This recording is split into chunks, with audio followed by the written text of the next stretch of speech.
The ball well, they're running the ball well, and we'll find out how good they are. Tim Ryan is down on the field. What about this offense, Tim? Sam, I'll tell you, offensively, they are very legit. They're off to their best start since 1969 on that side of the ball. And I'll tell you why. They're getting the ball down the field to their playmakers. You have to start with Braylon Edwards. His numbers are ridiculous. He is so close to becoming a megastar in pro football. It's not even funny. Already 9 touchdowns on the season. Add Kellen Winslow to the mix. He is a matchup problem every week for every opponent. Now, the guy that's making it all happen is the guy pulling the trigger and the young quarterback, Derek Anderson. He is really becoming fast a household name around the National Football League. His 17 touchdowns are only second to Tommy Brady. They are clicking through the air offensively. Now, having said that, they'll have their hands full, Sam, with an underrated Seattle defense. For more on that, here's Chris Myers. Well, Tim, 2 years removed from their Super Bowl appearance, and the Seahawks are undergoing an identity change. It is more about defense. Mike Holmgren may have his best defense since he arrived in Seattle in 1999. They're allowing just over 15 points a game. That's third best in the NFL. You don't think of them as a sack team, but they have 23, which ranks among the top 5. And that's a question for today. Will speedy linebacker Julian Peterson go after Derek Anderson, or will he stay in coverage and try and slow down Braylon Edwards and Kellen Winslow? The answer may have a lot to do with who wins this game. That's the story from the field. Let's head back upstairs to Sam Rosen. Well, there's no doubt there is a great matchup in Indianapolis today between the Colts and the Patriots. But as far as the head coaches here are concerned, the most important game in the NFL is being played at Cleveland Stadium. We'll be right back. It's a great day for football in the Cleveland area. 51 degrees. There is a little bit of wind and a very little chance of rain. Evening is falling early now that we've turned the clocks back. The Browns will be kicking off. They have won 2 in a row, 3 of the last 4. The last game for each team was against the St. Louis Rams. Browns beat the Rams last week 27-20. Seahawks beat the Rams 33-6 2 weeks ago. Phil Dawson to kick off. And we are underway. Josh Wilson from the 6. The rookie is tripped up, slowed down, gets up to the 23, where he is brought down. And Matt Hasselbeck leads his team on the field. Bothered a couple of weeks ago, Tim, by a muscle pull on the side. Right. He actually hurt the oblique muscle around his rib cage area against the Pittsburgh Steelers several weeks back, and then retweaked it a couple of weeks ago against the Rams. He said this bye week could not have come at a better time for him in order to get healthy. Sean Alexander playing with a small cast on his left hand. On first down, Hasselbeck swings it out to Alexander, and he drops the ball. Now, to me, that's a surprising call. You've got a guy with a cast on his hand. It's got to be difficult to catch the ball. Well, look at the cast. It's really not too overwhelming in terms of restricting his hands. But I agree with you. That cast has been a problem, both as a receiver and as a runner. And I don't think a lot of people are talking about that with Sean Alexander. All the blame going to him. The offensive line in particular hasn't played real well in run blocking, and Sean's hand's been a factor. Maurice Morris is in. Everybody out. The pass to the near side is caught by Bobby Ingram. He's out of bounds just across the 31-yard line. Pickup of 7 on the play. Willie McGinnis took him out. With the injuries that they've had at wide receiver to D.J. Hackett and to Deion Branch, Ingram has played very, very well. He's in year number 12 and is their leading receiver. And you look at the numbers there, and Sean Alexander, they have gone down south every game. I'm telling you, he told us it took him 2 weeks to get used to that cast in terms of his balance. There's 3rd and 2 with Sean Alexander back in. The play fake, swing it out to Weaver. He holds on. He's got a first down. The big fullback, Leonard Weaver, 3rd-year man, a former tight end who is still adjusting to the fullback position and taking over from Max Strong, who's retired. Well, I think he's better than Max Strong in the passing game, and you saw a good example of it there. He'll continue to do that out of the backfield. Where he's lacking, and I think where Sean misses him in terms of Max Strong, is as a lead blocker opening up holes. On first down, Sean Alexander maybe gained a half yard on the play. Andre Davis with a tackle. The Browns are without their leading tackler, DeQuell Jackson, who is out with an injury. And Leon Williams and Andre Davis are playing the inside linebacker position. There's Mike Holmgren in his 9th year as head coach of the Seattle Seahawks. 3 wide receivers in. Nate Burleson the third. Being rushed, and it's batted down. Good play by Antoine Peak. Antoine Peak coming back and rounding into good form, and they need some production from him, and that was a good play. Well, he's a guy that did a lot of playing for Willie McGinnis when Willie was hurt, has become really a steady presence over there at the left end, rushing the passer. And if you know the Seattle Seahawks, they'll do a lot of that rollout, a lot of that half sprint out. With Hasselbeck coming here, Peak played that perfectly. 3rd and 9, 4 wide receivers for the Seahawks. Hasselbeck, pressure, they got him. Robert Smith with only the 8th sack of the season by the Cleveland Browns. There's a flag downfield, 2 flags downfield, and we'll have to check that out. Actually, 3 flags downfield. Our referee is Gene Steratore, 5th-year official, 2nd year as a referee in the NFL.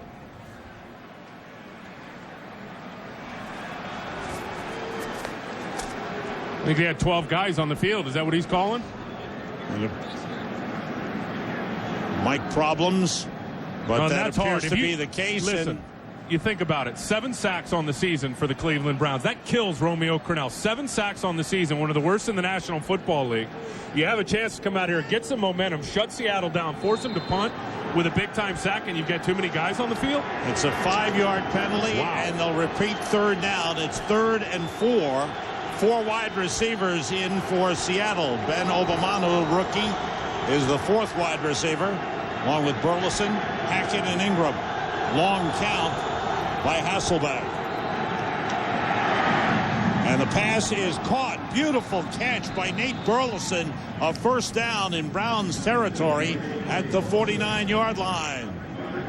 Eric Wright covering on the play. That's a great catch by Burleson. Well, it's a better throw than it is a catch, because Eric Wright, as you'll see here, 24, he's in real good position. But that ball is just stretched out in front of the defender. Perfect throw. Perfect throw will beat good coverage every time. 1st down for the Seahawks. That penalty was a big one. Alexander down to the 44-yard line. He picks up 5 on 1st down. Leon Williams with a stop on Sean Alexander. This is one thing in running the football that Mike Holmgren told us yesterday they've got to do better. Really a point of emphasis during their bye week. The offensive line, again, has got to step it up. And there's no magic formula. It's just about the guys up front executing better at the point of attack at the line of scrimmage. They gave him 6 on the play at 2nd and 4 out of the shotgun. Hasselbeck got time. 1st down.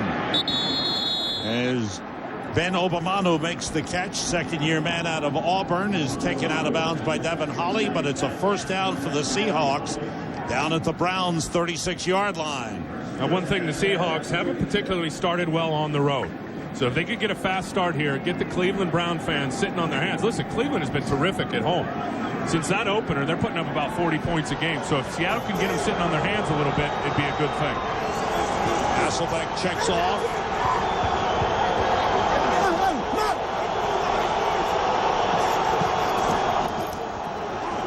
Alexander.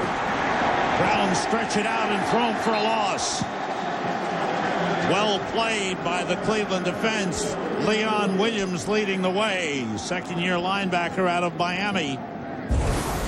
Well, here's the key. Here's Leon Williams right here. And everybody, all these D linemen are going to do their job. There's nowhere for Sean Alexander to run. There's one guy scraping free, unblocked. And that's Leon Williams. Fullback Leonard Weaver just ran right by him. 2nd down and 14. A loss of 4 on the play. The toss to Morris, turning the corner. And he's inside the 35, down at the 33-yard line. Rodney Poole makes the tackle. A lot of people around the Seattle area and the Seattle fans thinking Maurice Morris needs more touches in football games. I think coming down, I think he had 20 carries on the year. And sure, Sean's the superstar, Sean's the guy, but Sean's not right with that cast on his hand. And I mean, I think you could see that over the last month if you watch Sean play. He hasn't been the same runner in terms of his balance and his craft. It's another 3rd and long. 11th play of the drive for the Seahawks on 3rd and 7. Hasselbeck with time. And it's intercepted. Sean Jones is tripped up. Big interception. And the Browns defense comes up big. 2nd interception of the season for Sean Jones. 7th of the season for the Browns. Hasselbeck on 3rd down. Threw into a tight space and Jones picked it off. Browns defense has struggled, Tim, all season, but came up big there. That's right. Huge interception by Sean Jones, just making a great break on the football. Browns start from their 48. Jamal Lewis. And Lawrence Vickers in the backfield. It's Lewis carrying. Short pickup to the 49-yard line. Lofa Tatupu with a tackle. If you haven't seen this offense, get ready for some fireworks, I would imagine. Look at these numbers by Derek Anderson, the quarterback, who didn't even start the season. Remember, Charlie Fry started the season for the Cleveland Browns, was pulled in that game after 5 sacks and 10 pass attempts, and that's when they tell you that Derek Anderson took off. When he stopped looking over his shoulder is when he really started to flourish. And what's Charlie Fry thinking on the sideline with the Seattle Seahawks? He's their 3rd quarterback. Anderson throws it behind Joe Juravicius. And it'll bring up a 3rd down. There was pressure. One thing about the Seahawks, they will bring pressure on the quarterback. That's the matchup of the day, Sam, if you look at it. Seattle is one of the better groups in the league at rushing the passer. 23 sacks on the season by a bunch of different guys. And Cleveland, I think one story about the Browns that nobody's talking about is, Derek Anderson gets out of his hand quick, and he's got great playmakers, and they love their matchup at the skill positions almost every week. But that offensive line is very, very underrated, really working in unison as a group this year. 3rd and 9, 2 tight ends in. Steve Hyden the second, one with Kellen Winslow. Protection for Anderson, nobody open. Anderson runs and throws it away. And then took a hit from Lofa Tatupu. 3 and out for the Browns. Good job by the Seahawks defense. Well, Seahawks are geared up to send some blitzes on Derek Anderson to get him rattled early. And if you can get him off his spot, and he's a pocket passer. His launch point is usually at the midline right behind the center. If you can get him off his spot like they did there, you can get him a little bit rattled to throw it away, in which he had to do. Dave Zastudil will punt it. Nate Burleson is deep and a big threat for the Seahawks. Good high punt. Burleson lets it bounce, and it is into the end zone for a touchback. 52-yard punt, but it nets only 32. Second possession of the game coming up for the Seahawks. Some final scores earlier today. Buffalo gets to 500. Cincinnati, with their loss, is now 2-6. San Francisco beaten in Atlanta. And Arizona now 3-5 as they lose in Tampa. Hasselbeck, 3 wide receivers, everybody out. And leaping grab, a beauty by Bobby Ingram. Up at the 36-yard line.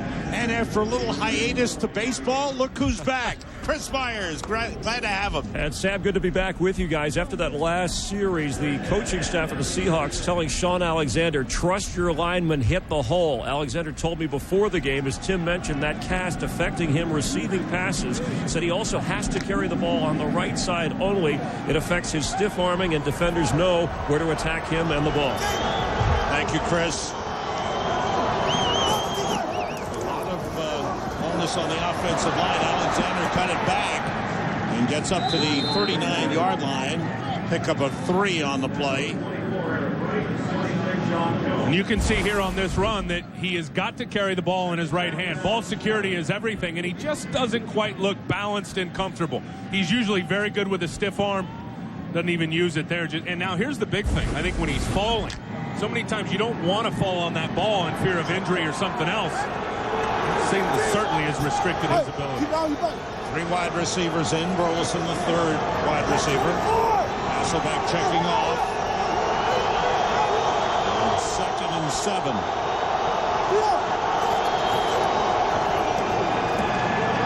Pressure. Hasselbeck throws and connects with Nate Burleson into Browns territory down to the 46. Eric Wright makes the tackle. But a good throw by Hasselbeck. Pick up a 15 on the play.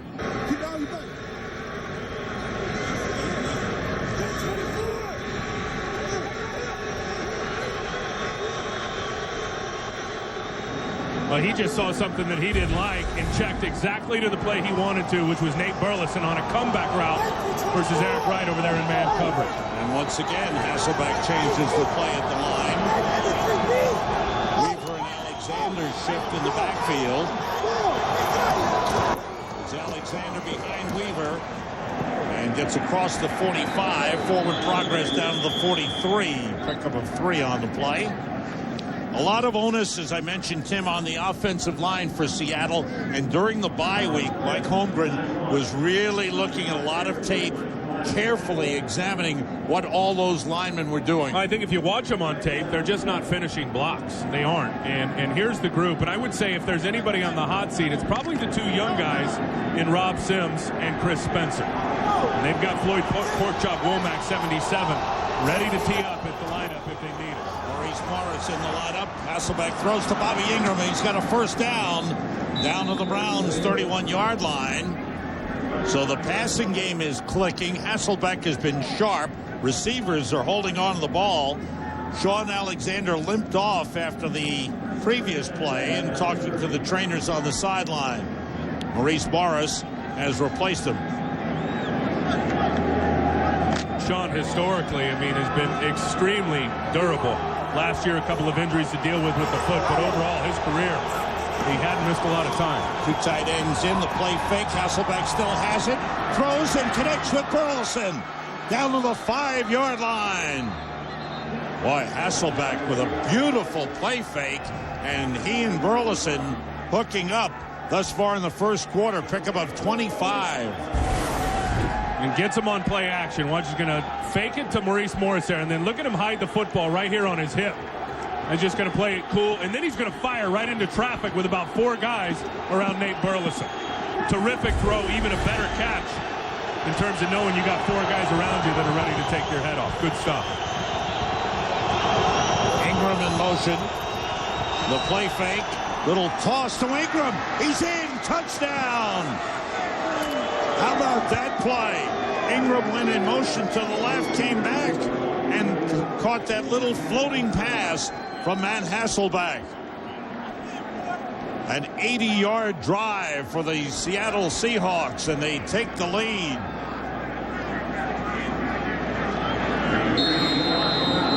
How about the touch on that pass? Huh?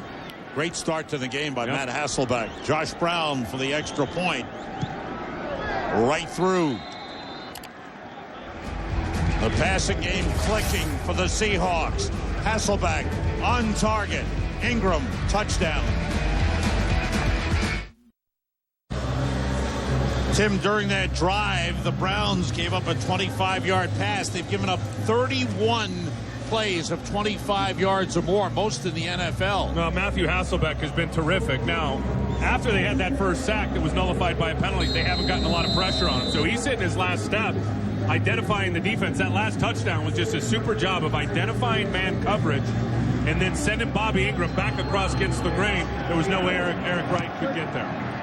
Josh Brown with a line drive kick, taken 1 yard into the end zone by Josh Cribbs. Takes it wide. Cribbs with another great return. He is one of the best return men in the National Football League. A 38-yard return. The Browns had the Seahawks score on them. Now they're trying to come back. Seahawks have the lead, but physically hurting. Sean Alexander, his left knee and left ankle are injured. He is questionable at this point. This is the play where he took the hit moments after the team doctor examined the inside of the left knee. He'll test it later, but officially, Sam, questionable. Thank you, Chris. On first down, the play fake by Anderson. Throws back to Kellen Winslow. And he's got a first down up close to the 48-yard line. Kellen Winslow and Braylon Edwards are 2 tough people to defend. One thing about The Browns, they have big receivers, which equal big plays and a lot of touchdowns. And you can see right there in the key categories, for scoring being the big one, big plays, third down, not too far behind. Those numbers are all really, really good. I'll tell you, Braylon Edwards is so close to just exploding on the scene in the National Football League. Lawrence Vickers, the fullback, shifting. Anderson with time. Try to dump it off, and it was picked off. It's intercepted by the Seahawks. Darrell tapped the defensive end, just reached up and picked off the short pass. Romeo Crennel can't believe it. The Browns are stunned. Anderson had time, and Tapp went up and grabbed it. What a play by Darrell Tapp. Sam, there's Darrell Tapp, who had the interception right there, 55. Now, he's going to press it into the line of scrimmage. And many times you're taught if you're not getting rushed, just mirror the quarterback, get in front of him. He goes up and gets an interception. That cast not affecting his hand hanging on to the football. How did he hold on to it? Maurice Morris in motion from the Browns 49. Hasselbeck being rushed, and the pass intended for Leonard Weaver is incomplete. Good pressure by Willie McGinnis as he was in on Hasselbeck right away. You think about Darrell Tapp and getting a lot more run as a starter now. They moved Bryce Fisher out. This guy is becoming a real hallmark to their defense. Against the Rams 2 weeks ago, 4 sacks on the afternoon. Really controlled that football game. He's got 5.5 on the season. He's a second-round pick. And one of those guys that plays with great leverage. Not the biggest guy, 6'1", 6'2", about 270, but uses all of it in terms of the leverage game. His second career interception. He had one last season. Draw play to Maurice Morris. Finds the hole. And tapped up for Sean Jones. And then Lee Bodden take him down at the Browns' 41-yard line. A pickup of 8 on the play. Morris doing a good job with Alexander on the sideline. Watch the block right there by the center, Chris Spencer. He's been on the hot seat. Watch what he does to Simon Fraser right here. He's going to take him, put him on his back, which springs the big hole for Maurice Morris. Good job by Hasselbeck now identifying that they've got 2 deep safeties back, which means only 7 guys in this combat zone, which for a lot of teams equals run. 3 wide receivers in on 3rd and 2. It's Weaver, the fullback, comes up short. Passing game has been so effective, but they went with a run by the fullback, and it'll bring up a 4th and 1. And Hasselbeck looking to the sideline. I think the Seahawks will go for it. Well, I think this is an area where the Seahawks have struggled this year. And that's just a terrific job by Sean Smith, pressing the offensive guard into the backfield. Matthew told us yesterday, he said 3rd and short, 3rd and 2. It's been difficult for us this season. We've got to get better in that area. Crowd gets loud in Cleveland. 4th and 1. Weaver and Morris in the backfield. Morris dropped the ball, and the Browns have it.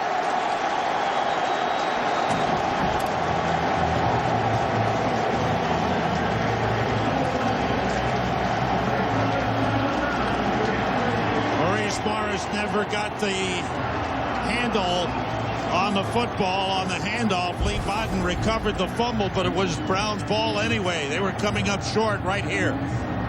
Well, he got it. He got it, hit his stomach, but then it just dropped out, at least from that angle. You know, I don't think that play was going anywhere anyway.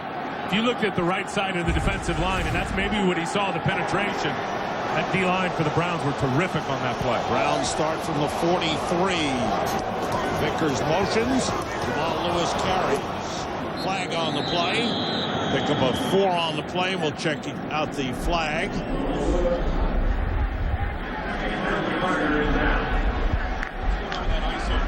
Illegal shift, offense, 2 men moving without resetting, 5-yard penalty, replay, first down. On the Browns, it'll be a 1st and 15 as they are set back with a 38-yard line. Romeo Crennel, who said he keeps reminding his team, you aren't there yet.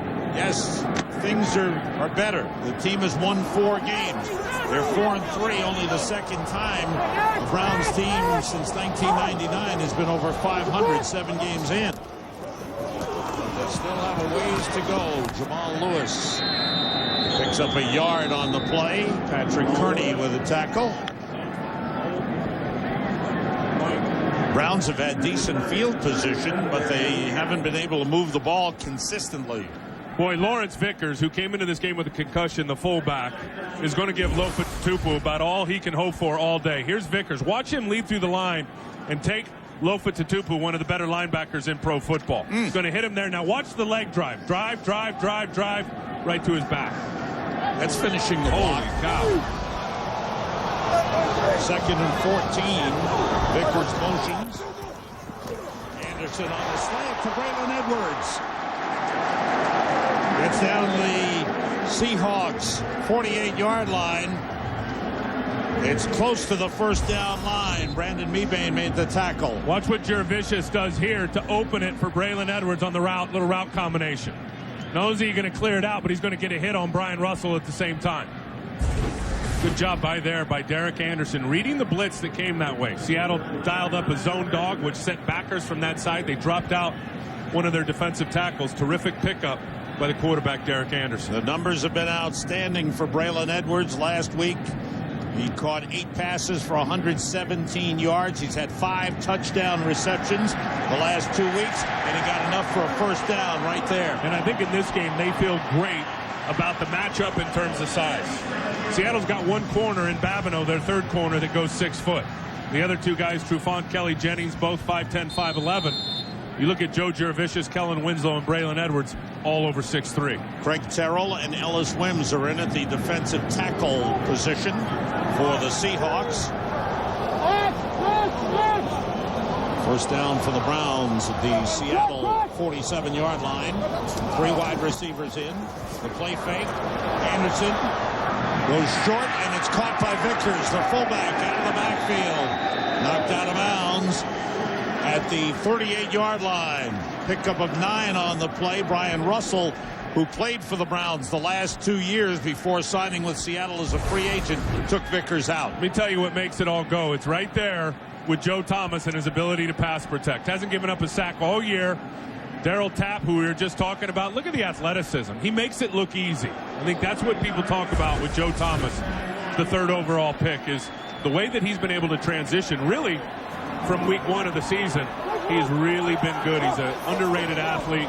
He's having a super rookie year. Mike Green replaces Brian Russell on 2nd and 1. Jamal Lewis gets down to the 35-yard line. It's a first down for the Browns, who seem to be gaining in confidence offensively as they've converted a couple of first down opportunities. That interception didn't faze them, apparently. Russell going to the sideline, being checked out.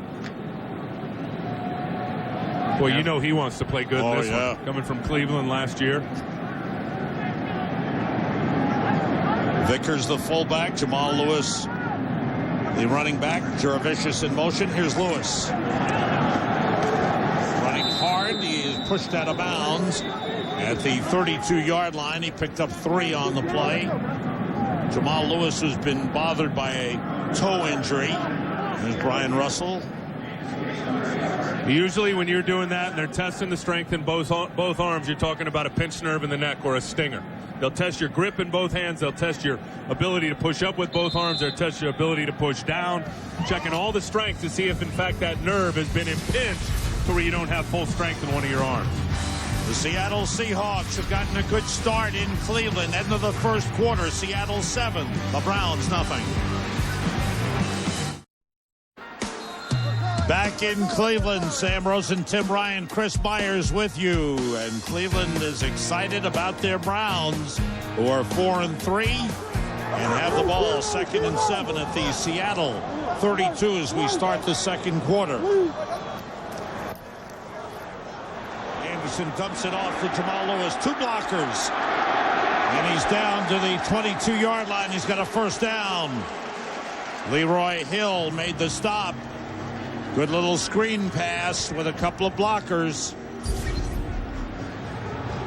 First quarter numbers: 102 yards, 127 total, and time of possession big for Seattle. Huge, but here's the deal.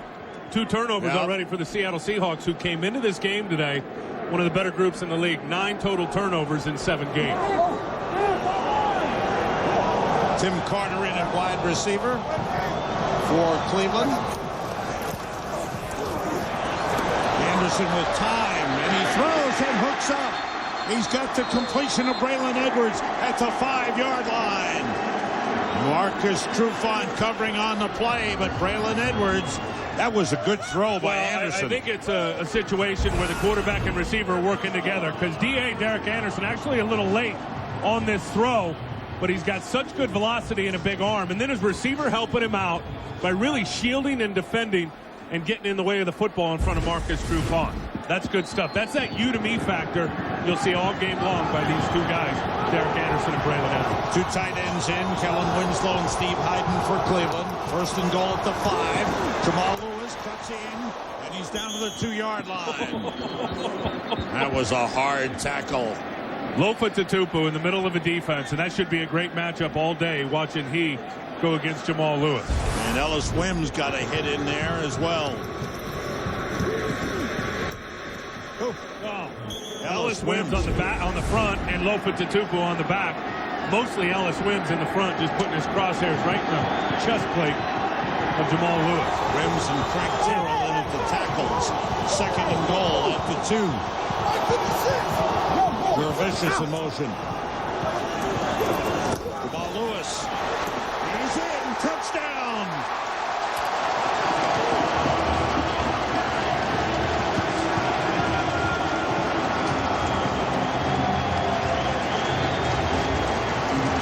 Third rushing touchdown of the season for Jamal Lewis. And the Browns have answered back. Romeo Crennel with some words of encouragement for his lead running back. Phil Dawson for the extra point. And the kick is no good.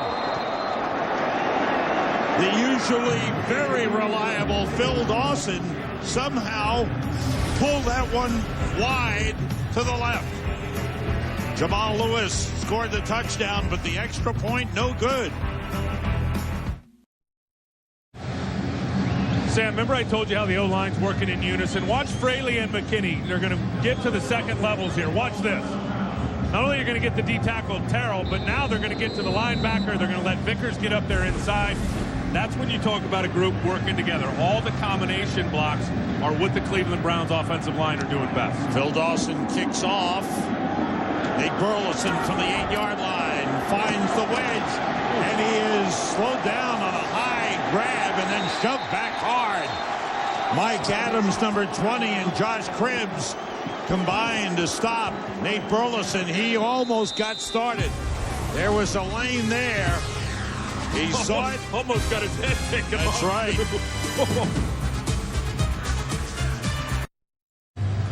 Tim Ryan talked about the Browns' offensive line. Rookie tackle Joe Thomas a bit part of that, exceeding expectations. His idol was Jonathan Ogden and Walter Jones. Julian Peterson said the way he moves his feet, he reminds him of Walter Jones. He's fitting in just fine in Cleveland. Third overall pick in the draft, and he has played very, very well.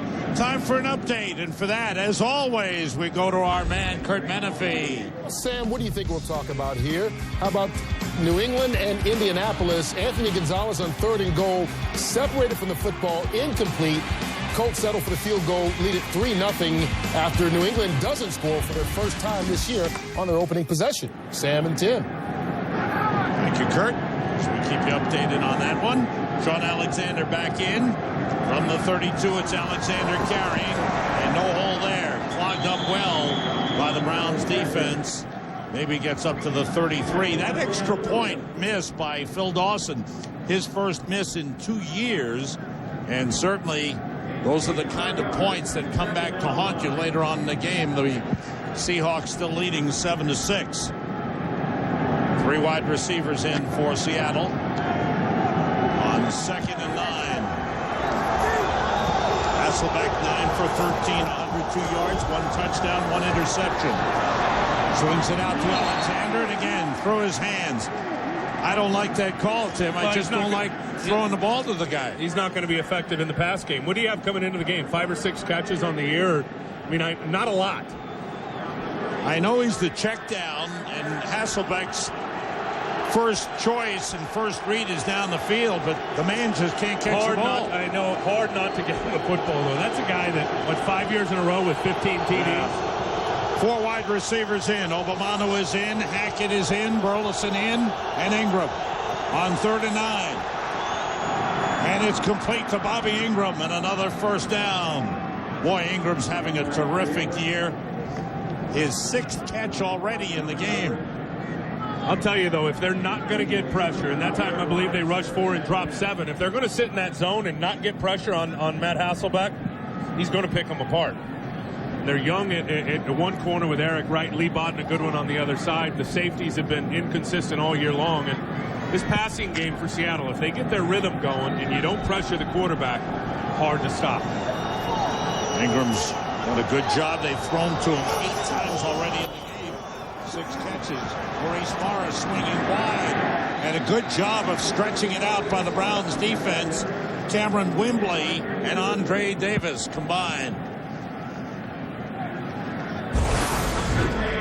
Here's Wembley over here, number 95, and he's just going to keep his outside leverage on Walter Jones.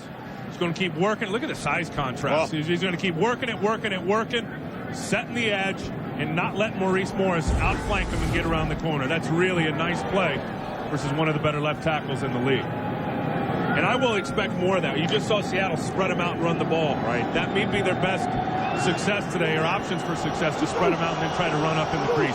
Weaver and Morris in the backfield, and they move too soon. They stop the play. False start. Will Heller, the tight end. Offense, number 85. 5-yard penalty, 2nd down. Still 2nd down for the Seahawks. Seahawks in first place in a weak NFC West division. Arizona losing today. San Francisco losing, and St. Louis has not won a game this season. So at 4-3, Seahawks with a win today could have a 2-game lead in the division. That pass caught by Maurice Morris, racing down the sideline, and he's taken down by Brodney Poole inside the 30-yard line. Now, Morris can hold on to the ball. He has no problem with his hands. Very good receiver. Was always a good receiver coming out of Oregon, playing in the West Coast offense there. Here, they just get him locked up in a little man coverage. Andre Davis trying to pick him up across the middle. Right there, he's just going to run away from him. Gain of 31 on the play. Sean Alexander with a big hole. And Sean Jones spins him down, but a good run on 1st down, a pickup of 11 on the play. That's the thing about Sean, is he is deceptively fast. And here in the offensive line, watch these guys over here doing a good job of just opening up a lane for him. The down block by Walter, kick out by Rob Sims, then you get the block there by Leonard Weaver. That's how you draw it up in terms of the running game for the coach. 1st down at the Cleveland 17, 4 wide receivers in. Hasselbeck connects with DJ Hackett. He's out of bounds at the 11-yard line. Devin Holly covering on the play. But this drive that started back at the 22-yard line is now in scoring position. Orpheus Roy comes in on the defensive line. Look at this. Along with Ethan Kelly for the Browns. Yes, 30 plays for Seattle to just 14 for Cleveland. Sean Alexander, good hole, and he's down to the 6-yard line. It's a 1st down. Ethan Kelly makes the tackle, but the Seahawks mixing it up very well. What do all good coaches do? They're going to run the same play they just ran. Down block, kick out, lead with Weaver. It's the same play they just picked up about 12 on. Then they execute it again, and Sean picks up the 1st down. Good coaches will go back to the well 2 or 3 times in a row if they have to, if the play continues to be successful. 1st and goal for the Seahawks. Alexander motions. And the fade, and a flag comes in. They threw the fade. That ball was uncatchable, but they're ruling pass interference. I can't believe, boy. Let's see. Pass interference. Defense. Number 28. Spot 5. The ball was in the air. That's the problem. You can jam in this 5-yard zone. That's not a problem. But by the time he jams him at about 3.5, the ball was already in the air. You need to be able to identify that. That's a hard play as a corner, and really one I think Matt Hasselbeck just took advantage of. Read the man coverage, knew they were going to try to press, got the ball up in the air quick. I didn't think that ball was catchable by any means. First and goal. Eligible on the offensive line is Tom Ashworth. And the Browns defense, with good penetration, stopped Sean Alexander for a loss back to the 5-yard line. Remember I told you about Chris Spencer having some issues and one real good block early. This time, he just gets driven back by Sean Smith, the nose tackle. Watch this matchup right there. Watch 65 go backwards. And that's great stuff. Sean Smith forces that play. Sean was supposed to go to the right, to the B gap in between the guard and the tackle. There's no way he could get in there with Sean Smith 3 yards in the backfield driving back Spencer. Seahawks calling a timeout here.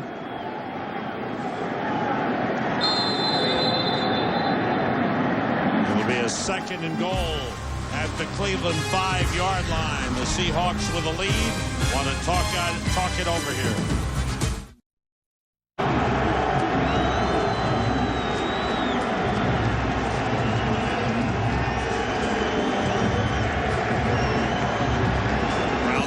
Searching on their defense.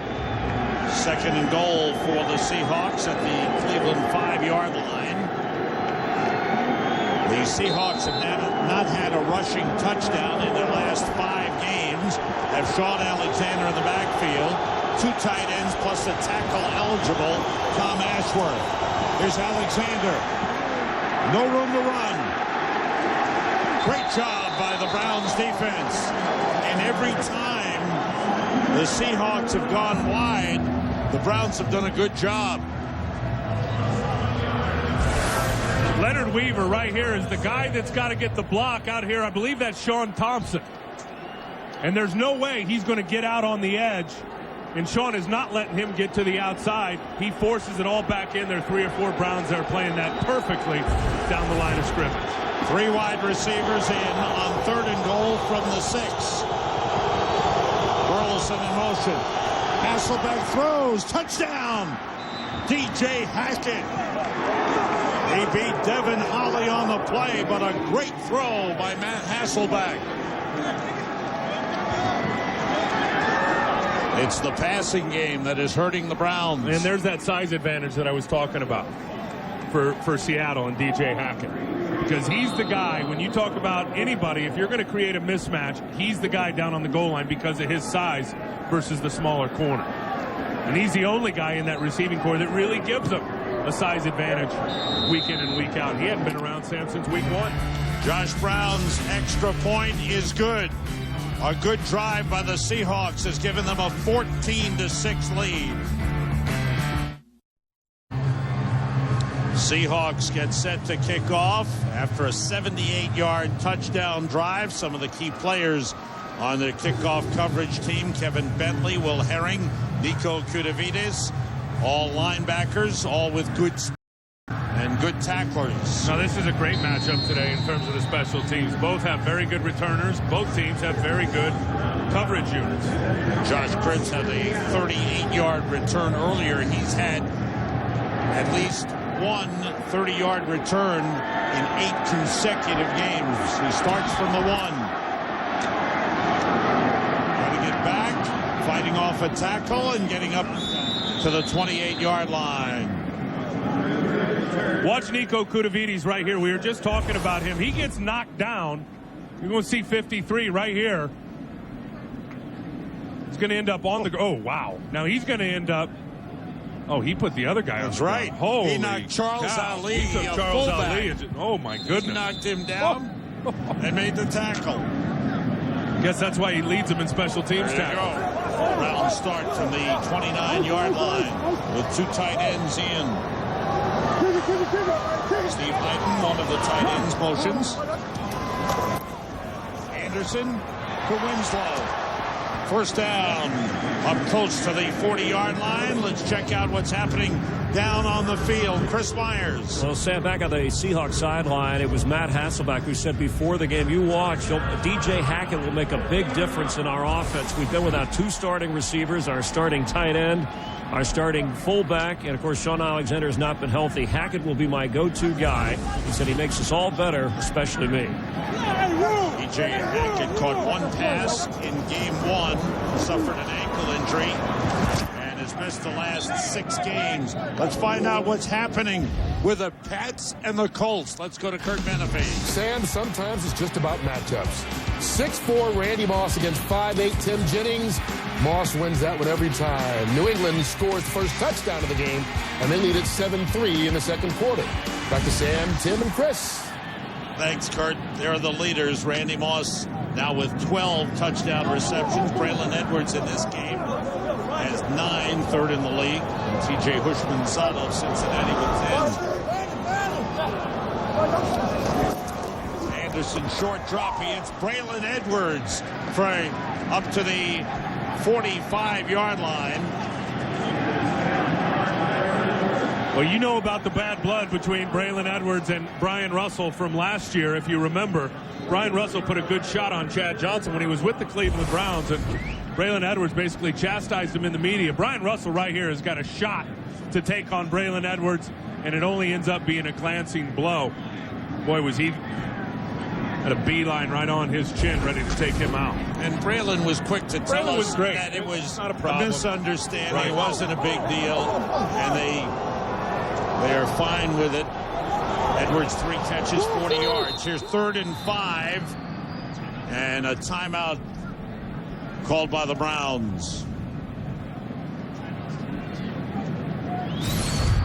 Well, they've got a new hot connection with Derek Anderson and Braylon Edwards. These guys have hooked up for 5 touchdown passes the last 2 weeks, 9 for the season. The beauty of it is that even if Braylon's covered, and if it's not double coverage, he's got one guy on him, Derek Anderson's going to give him a shot to catch the football because of his great ability. Braylon Edwards is healthy. He is athletic, a former track man and a high jumper. He goes up and gets the ball. Guy jumped 7'1" in college in terms of the high jump. And has got height and length and desire and everything else to go with all that ability. 2 tight ends, Winslow and Hyden. Hyden split out far to the left. Now motions in on 3rd and 5. And the whistle blows, stopping the play. And there was a timeout called prior to the snap by Seattle. Charge timeout. Seattle, a 30-second timeout. Let's go back down to Chris Myers on the field. Chris. Well, Sam, you and Tim were talking about Braylon Edwards. Let's meet Derek Anderson, who doesn't really like the nickname the Moose from Scappoose, which is about 30 minutes from Portland, Oregon, drafted by the Baltimore Ravens in the 6th round. Before that, averaged 28 points a game playing basketball in high school, and of course was a terrific football player, also on the track team. Nice guns there, discus and shot put. And then, of course, at Oregon State, 3-year starter, 79 touchdown passes, 3 bowl games. Told me before the game, well, all of that makes him a better athlete, but getting the repetition is giving him the confidence. And Jamal Lewis said the guy gets it in the huddle. Sometimes I just have to calm him down, but we're going to ride his wave as long as we can. And how about this? His wife's mom was his discus throwing coach. Okay? I said, what? She was what? Oh, he was fun to talk to on Friday. Really, really He's fun enjoying the ride. Sit and talk to. He knows they've drafted Brady Quinn, but he's enjoying this ride. That pass he didn't enjoy. He tried to hit Kellen Winslow, but they missed, and it'll bring up a punting situation. Derek Anderson got the chance to be the number 1 when Charlie Fry, a local hero who was the starting quarterback, didn't perform well early. Listen, Derek Anderson got his feet wet and showed a lot of progress last year when he got into football games and did not win the job over the summer. He really didn't. But as we said earlier, Charlie Fry sacked 5 times in that first game in 10 pass attempts. They put in Derek Anderson, and he's just taken off with his play. Sastadill's punt to Burleson at the 6. Dodges a couple of tacklers. Gets away. Watch out. Burleson against Sastadill. He beat him. Nate Burleson is going all the way Touchdown, Seattle. What a return by Nate Burleson. 94 yards.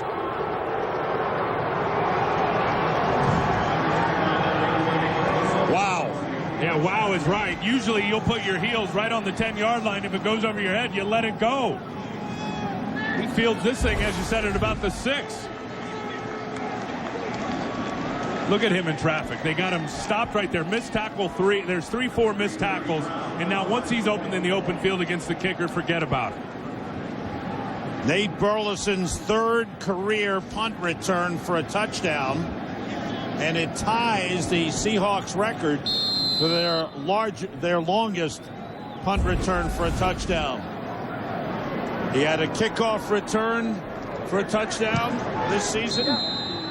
And now the punt return. When they played the Rams 2 weeks ago, it was a kickoff return for Nate Burleson. Watch these moves. Watch the stiff arm. Great speed. Oh. I'm amazed he was surrounded. I don't know how he got out of the pack, but he did, and then he was gone. It's called superior athletic ability, Sam. Like you used to have back in the day. I wouldn't know that. Come on. What you got to love is the risk factor of taking it, and they must have given him the okay in terms of Bruce DeHaven and the special teams. And even if it's over your head and it's past the 10-yard line, we like your chances. Go ahead and field it. Made 3 or 4 guys miss and was gone. What a lift it gives his team. Earlier today, Green Bay wins again, and the Packers continue to roll along. They are now 7-1. Detroit with a great win, keep pace. They're 6-2 in the NFC North. Surprised by this one? That's a big surprise. Minnesota beating San Diego. Tennessee, what a job Jeff Fisher is doing. And New Orleans has now won 4 in a row after losing their first 4. Highlights of all the games on the Visa Halftime Report with Kurt, Jimmy, Howie, and Terry. Well, that New Orleans offense has just caught fire over the last month. Josh Brown kicking off. Watch out for Josh Cribbs from the 8. He's got the wedge. And this time the Seahawks have got him at the 27-yard line. They'll spot it at the 28. Now, what's going to be interesting for this offense is what kind of firepower do they have if they have to go one-dimensional. And I think if you go back to the Rams game, they got down early in that game and were able to come back. The Rams scored 14, didn't score again in terms of touchdowns, a few field goals. But offensively, they got right back in the football game. This is a much bigger challenge today against a Seattle defense. It's much better with the pass rush and much better with their cover. It's a big play offense capable of getting big chunks of yardage. Anderson gets time and finds a man, Joe Jurevicius, who had a big game last week. Big receiver, makes the catch.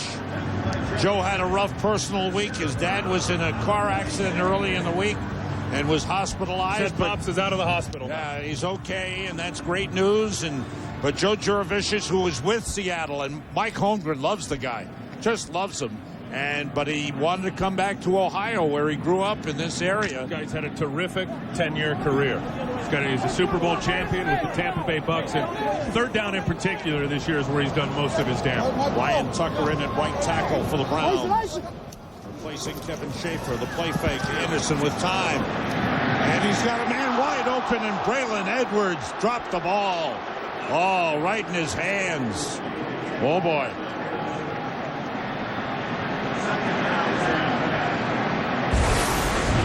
Watch the pass protection by the Cleveland Browns offensive line. Love building a little pocket around Derek Anderson. I mean, not off the line of scrimmage. There's 3 guys not even off the line of scrimmage. Just going to wait for it to open up in front of those 2 safeties in the zone, and Edwards just took his eyes off. He was so open, wanted to run with that before he captured it.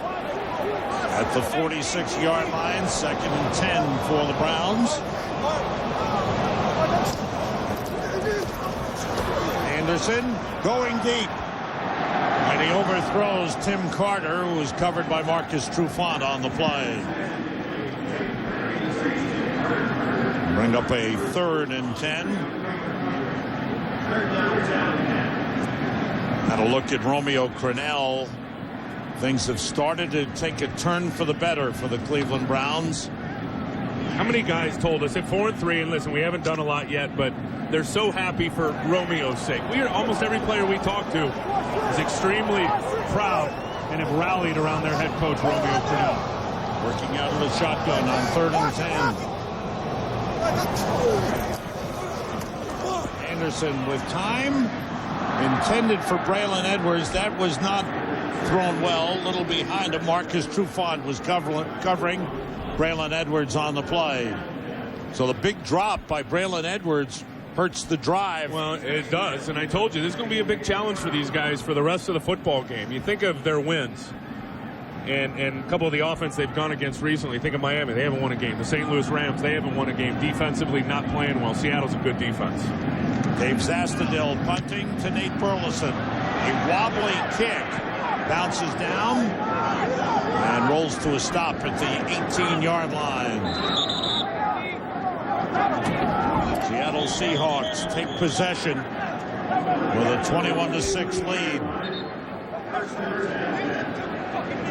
We will check out what's happening down on the field and go to our man Chris Myers. Well, Sam, last week, of course, the NFL played a game over in London, but Browns backers, they've been coming from all over for a long time. In fact, they have a group from Maui here today, but there are Brown backer groups as far as Sri Lanka, Western Australia, near Jerusalem, and they take turns working trips here to attend the game, and they fight to get into the dog pound. Often there isn't space available, so the Browns are global, and instead of a pound overseas, they want the dog pound. Hasselbeck being chased, throws it out of bounds. I want Chris to interview those people from Sri Lanka and from Israel and from all of those different countries. I want to see him interview those people. Let's just get him in the dog pound and see what happens. Uh-oh. That could be Chris right there. Sam, I have your hockey weatherproof coat for the dog pound. I'll be ready. You are the man. How about this, Chris? Here's 2nd and 10 for the Seahawks. Hasselbeck 14 for 20, 167 yards, 2 touchdowns, 1 interception. Maybe a yard on the play for Sean Alexander as he stopped short of the 20-yard line by Robert Smith. Yeah, you wonder about Walter Jones, and he's got a bunch of Pro Bowls. You watch him right here, and Robert Smith, who's here, is just going to hand it to him. And Walter's going to try to get off and get some push right there and get position on Robert Smith. Robert, as you two-gap, basically you get right down the middle of that offensive lineman, and you're playing both sides of them. When the running back commits, then you go. Terrifically played right there by Robert Smith. We have reached the 2-minute warning. The Browns defense needs a stop here with the Seahawks leading. Seahawks defense resting now. They've been a big part of the story here in the first half. Well, they've been good all year. And look at today, 1.3 yards per carry. 9 yards in the run game for the Cleveland Browns. But Seattle, I think you throw out the New Orleans game a few weeks back, and they've been solid on the defensive side of the ball all year. 4 wide receivers for Seattle on 3rd and 9. Hasselbeck short to Ingram. He's brought down at the 25. Short of the first down. Davin Holly with a good tackle, and the Seahawks will be forced to punt.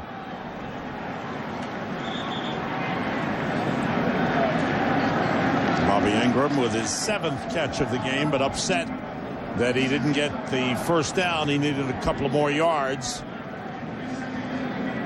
And a timeout has been called by the Browns. They have 1 timeout remaining. If you joined us late, Seahawks, Matt Hasselbeck, little toss to Bobby Ingram. That was the first touchdown. Then the slant to DJ Hackett, and then watch this. Nate Burleson gets out of the pack and goes 94 yards with a punt return for the touchdown. You watch the 2 touchdown throws by Matt Hasselbeck. He is so on his game. The first one, identified man coverage, got it to the right guy. The second one, DJ Hackett on a slant. Matt saw the blitz coming from that side. Sean Jones read it perfectly, knew the slant was going to be there, and delivered a strike. First punt of the game for the Seahawks. Ryan Plakemeyer is the punter. Josh Cribbs deep for the Browns. Low line drive kick toward the sideline, out of bounds at the 44. Good field position for the Browns. So maybe Plackemeier kicking away from Josh Cribbs, but gives the Browns good field position. 31-yard punt. Your grill on one of those. We should have. No, we need those mugs. 3 wide receivers for the Browns. Tim Carter is the third. Anderson grabbed by Kellen Winslow. Sent flying by Marcus Trufant, but he's got a first down close to the 45-yard line of the Seahawks. The game in Indianapolis is late in the first half. The Patriots on the touchdown pass from Brady to Moss, leading the Colts 7-6. One of Full those report games on the Visa halftime report coming up next. Extremely hyped. Even heard Tony Dungy say that maybe the most hyped regular season game of all time. They've got 13 collective points. They've got an 8-0 against 7-0. Anderson fires, and a flag on the play intended for Kellen Winslow and his former teammate Brian Russell. They get in each other's face. I'm going to be surprised if they get Lofa to Tupu. Contact. Defense, number 51. Yep. 5-yard penalty. Automatic first down. So that's the penalty. It wasn't on Russell. No, it wasn't. Lofa Tupu touched him well beyond 5 yards. That's the illegal contact call, and it was called right by the official. See, there's the hit right there. Just enough to get your hands on him past 5 yards. There's the throw. That was fine. The hit on Winslow was what he didn't like. Right. First down, Browns at the Seattle 40-yard line. 3 wide receivers. They pick up the blitz. Good catch by Juravicius. Spun around, but forward progress at the 33. Jordan Babineau stopped Joe Juravicius. You'll see a lot of Babineau in the football game today, their third corner, just because of his size at over 6 foot. Matched up on Juravicius, who's all of 6'5". Braylon Edwards all of 6'3". 2nd and 2. Anderson to Winslow. First down at the Seattle 23-yard line. They're moving the ball. No huddle. Under a minute to go. Browns have 1 timeout. Anderson signaling the play. He's got Jason Wright in the backfield, who's a good man picking up the blitz. He showed it earlier. Anderson to the end zone, too far.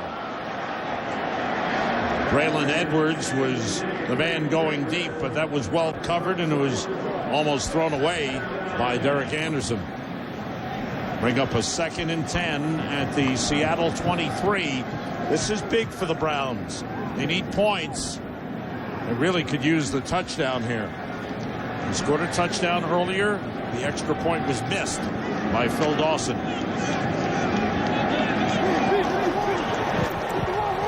Tim Carter, the 3rd wide receiver. In with Juravicius and Edwards. Winslow split off to the right. Everybody out.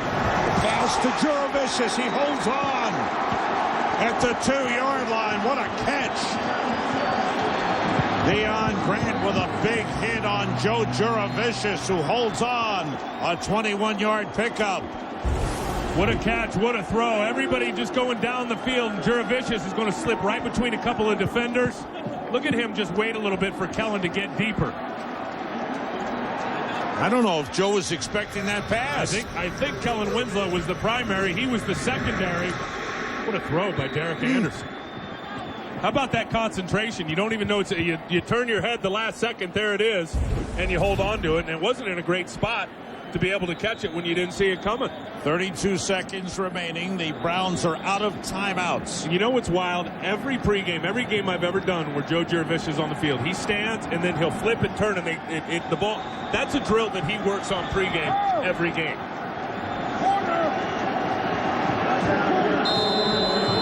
First and goal for the Browns. 3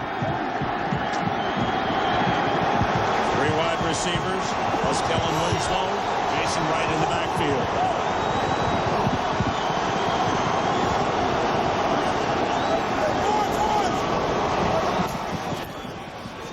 Anderson hit as he throws. It's incomplete. Jordan Babineau blitzing from the outside. Got to Anderson just as he released. He's got a real quick release. Babineau, you're not going to see him, but he's going to flash in from your screen up at the top. Well, there he is on a corner blitz right there. Look at the release by Derek Anderson. I mean, it's just up and out. Looked like Babineau was going to get there. That ball was cocked and out before Babineau could get a serious hold around his waist. Second and goal. Steve Hyden, the second tight end splits to the left. Anderson throws it, batted away. Mike Green with great coverage on Kellen Winslow. Third and goal for the Browns. Well, I'm not sure they didn't get away with one there, Mike Green. I thought he had contact long before the ball got there on Kellen Winslow. You cannot make contact with the receiver before the ball gets there. You couldn't tell from that look, but Green definitely hit him before the ball got to Kellen Winslow. Fans reacted when they saw the replay on the scoreboard. Here's third and goal for the Browns with two tight ends still in. They split three players to the left. Anderson goes right. No. Threw it behind and too high for Braylon Edwards. Marcus Trufant with the coverage. Trufant inside leverage, does not want to let Braylon Edwards get inside of him. It's a good job. Trufant has done a good job in I'm this surprised first or second down. They didn't even attempt to run. Not one run on first or second down. Here's Phil Dawson, 20-yard field goal try out of the hold of Dave Zastadil. Ryan Pontrion, the long snapper. The kick is through. Dawson missed an extra point earlier in the game. The Browns get to the 2-yard line, but three passes fail and they settle for three. And Seattle's lead is 12, 21-9. League, some of the things that went on.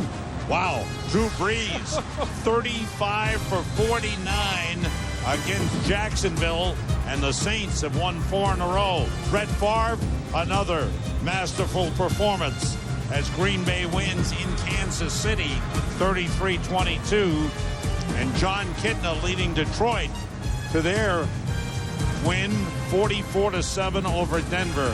The Visa halftime report is coming up right after the conclusion of the first half with Kurt, Howie, Terry, and Jimmy bringing you all the highlights and the exclusive BCF standings. Be a shakeup again. BC losing. Yeah, but Ohio State should be right there at number 1. Oregon with a good win for them. That win over Arizona State. West Virginia playing well. It's all coming up on the Visa halftime report. Nate Burleson is deep. Dawson's kick is short. And it's Josh Wilson at the 21-yard line. He's tripped up and falls forward to the 27. Brandon McDonald with a good job on the coverage, and we go to the sideline to Chris Myers. Well, it's been a great year for New England sports, Sam. You're talking about college football. Boston College, of course, Matt Ryan has been mentioned in the same breath as Matt Hasselbeck, and a tough loss, BC losing to Florida State last night. I asked Hasselbeck about that before the game, and he was reaching for something. He said, well, maybe we had to attend a lot of classes. You know, we graduate at Boston College. I'm like, nice try. All right, nice try, Matt. Hasselbeck takes a knee, and the final seconds of the first half tick off. Seattle on the road, coming off their bye and having a good first half in Cleveland. The Seahawks lead it 21-9. Coming up next, it's the Visa halftime report. Welcome back to Cleveland Stadium. Sam Rosen, Tim Ryan, Chris Myers with you as we are just about set to start the second half. Still waiting for the lights to come back here at Cleveland Stadium. They were shut down at halftime. For the Cleveland Browns, they passed the ball well, but they were passing virtually every down at the end of the first half. Well, they only had 9 yards rushing in the first half of the football game. I would not expect a whole bunch more in the second half. They're a throwing team. It is what it is. Now, I wouldn't have mind seeing a run down on the goal line with a timeout left just to get Seattle's defense off balance a little bit. But I think one thing when you look at it from the other side of the ball for the Cleveland Browns. They've done a good job for the most part of shutting down the run, and Sean Alexander, 40 yards rushing in the game for the Seattle Seahawks, but they've either got to send blitz or someone's got to win in terms of the pass rush. If you do not get pressure on Matt Hasselbeck in this game, he'll continue to pick this defense apart. He is really playing good. The man who goes right to the source, the head coaches, is our Chris Myers. Chris, what did the coaches have to say? Well, Romeo Crennel echoed the thoughts of Tim Ryan, said that he's going to have to mix it up, and we have to find a way to put pressure on Matt Hasselbeck because we can't allow him to sit back there. And he said the punt return was the backbreaker for his team. A couple of veteran players, Joe Juravicius and Willie McGinnis, were just really angry at the end of the first half when the Browns ended up with just 3 instead of a touchdown. On offense, Crennel said it's really important in this drive to start the second half that we get some points out of this drive no matter what we have to do. On the other side, Mike Holmgren said that the left knee, left ankle are tender of Sean Alexander. He said, we're going to go about it as if he were healthy, and if it bothers him, then Maurice Morris will come in and carry the load. We mix it up anyway. But Holmgren said we're not going to sit on the lead. The passing game is working for us. That's what's effective. That's what we're going to continue to go with. And I know the lights took a while, Sam. The temperature is dropping, and it is getting darker with that clock thing. All right, Sam, Tim? Thank you, Chris. But Tim loves this night football, don't you? How can you not? This. It's crispy. See the numbers at halftime. Total yards, the edge to Seattle. Turnovers, 2 for the Seahawks, 1 for the Browns. Time of possession, big edge to the Seattle Seahawks. But the Browns, that failure to cash in on that last drive, they had a 1st and goal at the 2, and surprisingly threw all 3 times. With a timeout. That was the thing. I mean, no timeouts, you could understand it, yeah, but with a timeout. I thought Jamal Lewis would be in there, yeah. So we'll see. The Browns will get the ball to start the second half. I will say this, though. Derek Anderson has been pretty well protected in this football game, and coming in, the big matchup was with that offensive line against the pass rush by the Seattle Seahawks, coming in with 23 sacks. The O-line has done a decent job on that group. Now, the receivers, to me, have been a little bit out of whack. Braylon Edwards, Kellen Winslow, a little frustrated out there in the middle part of that against that defense. We're at the halfway point of the season, taking the turn into the second half, week 9. Check out some of the top rookies in the NFL. Is there anyone better than Adrian Peterson of the Minnesota Vikings? The Bills feel that they have a good one in Marshawn Lynch, and they won today. Texans have on defense Amobi Okoye, who has 4 sacks. And the Giants have Aaron Ross, and their defense has played well. Well, what kind of day did Adrian Peterson have today for the Minnesota Vikings? It must have been big over the San Diego Chargers.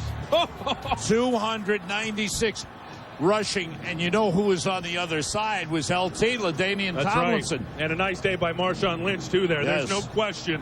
Rookie of the year, hands down, wow. Adrian Peterson. Minnesota, no question at this point. With a big win as they think run, run, run. That man is Sean Alexander, and as you heard Chris Myers say, he's got tender knee, and we'll see how far he can go in the second half. Getting back to the offensive line of the Cleveland Browns, that left side of the offensive line, Joe Thomas, Eric Steinbach doing a great job protecting Derek Anderson. The guy they miss is LaCharles Bentley, who's still out. If he were in there, this could be a really awesome offensive line. Sam, he'll probably be down for the remainder of the season. Probably so. I think I'm incapable of analysis right now. Why? 296, Adrian Peterson. You're in shock, right? 296? The man just kept on running. Goodness. That's an NFL record, yes. One of the all-time greats just walked into our booth.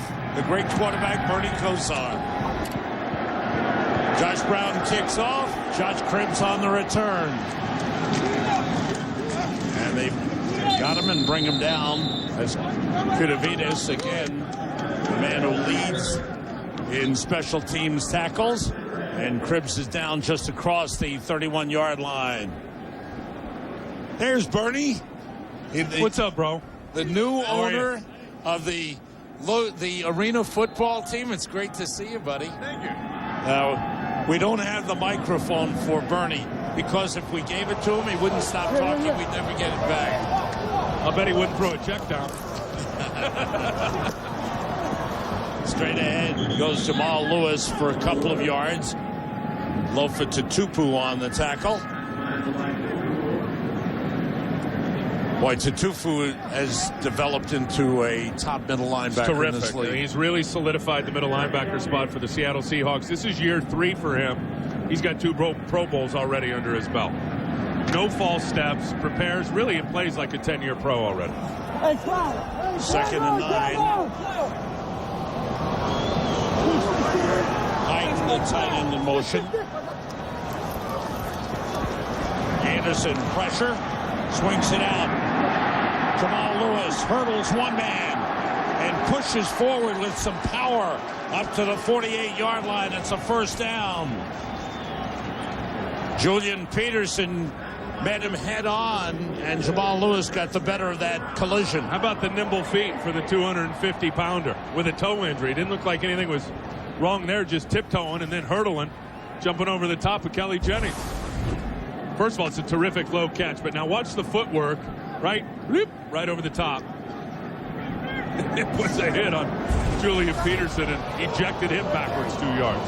Kevin Schaefer back in, right tackle for the Browns. Lewis carrying, cuts it back, and fights his way for 5 yards. Let's check out what happened to the lights. One man knows. That's Chris Myers. Well, I spoke with stadium officials who said that, Sam, when we were supposed to turn that clock back an hour, they forgot to do that here. And on an automatic timer, the lights switched. And they take about 10 minutes to warm back up to full power. So that's why we had a little bit of glitch of the operation. The Browns hope there isn't a glitch in the second half of that. Jamal Lewis and Lawrence Vickers in the backfield on 2nd and 5. Vickers motions. Blitz coming. Anderson. Jervicius dropped it. It's incomplete. Never had possession and ruled incomplete.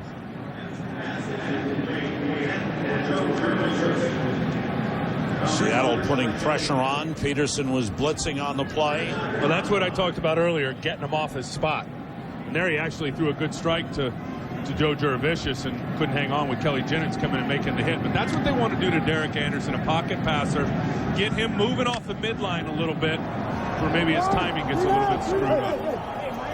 Heighten, the second tight end, splits out to the right side. Winslow also off the line. Anderson. Beautiful catch by Kellen Winslow. He's got a first down at the Seattle 35-yard line. He beat Deion Grant on the play. Pickup of 12 on the play. See a lot of this matchup, through the second half with Deion Grant, the safety, on Kellen Winslow. That time had him in man coverage, and Winslow just ran an out route in rhythm. Derek Anderson hit that back step and delivered a perfect throw. 5 catches, 53 yards for Kellen Winslow. First down for the Browns. Jamal Lewis. A couple of yards on the play, now to the 33-yard line. And though the Browns haven't been very successful running the ball, at least now we're seeing them try to run it and mix it up a little bit. If they can get a couple of creases and a couple of gashes in the run game, now Seattle's going to think twice about sitting in that too deep shell in terms of their coverage. And if they can continue to get some positive runs, eventually Seattle is going to push one of those safeties up into the box, up into the combat zone, which will then open things up for the receivers in terms of the coverage. One less guy in coverage. Tim Carter replaces Joe Jervicius. Anderson. And he completes it to Braylon Edwards at the 15-yard line.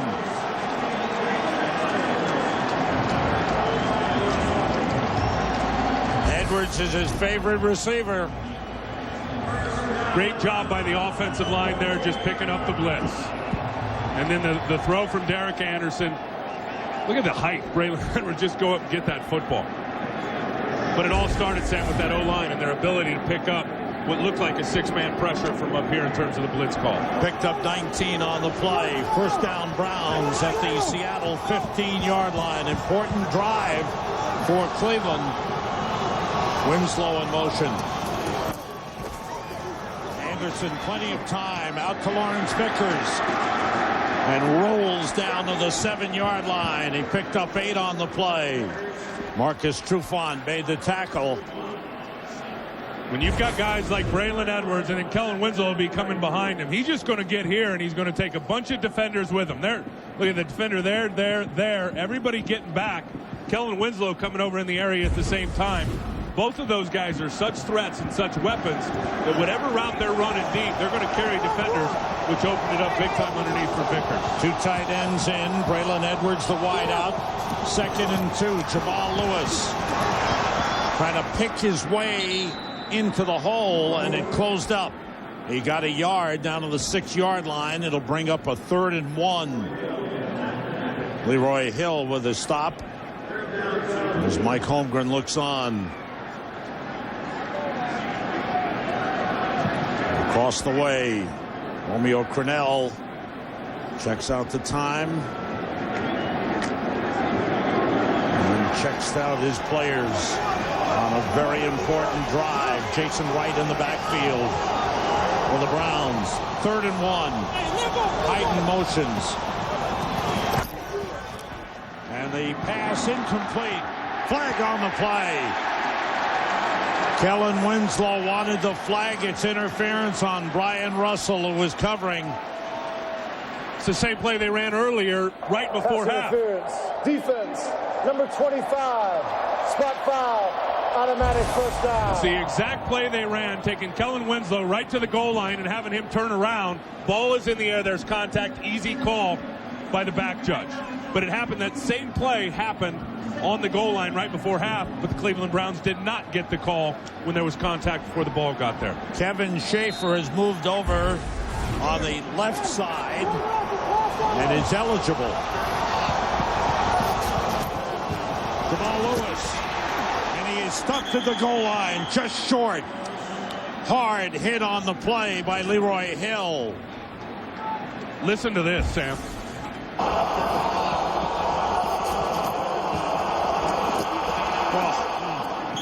What a collision. Leroy Hill coming all the way from over here. He's going to get in there and just fill that hole. Pow, right there. Lofa Tatupu takes him low. Leroy Hill cleans him up top. That's Seth McKinney, the right guard, who was shaken up on the play going to the sideline. He's replaced by Lenny Friedman. Kevin Schaefer is eligible. On the right side this time, Ryan Tucker is the right tackle. 2nd and goal. Jamal Lewis, touchdown.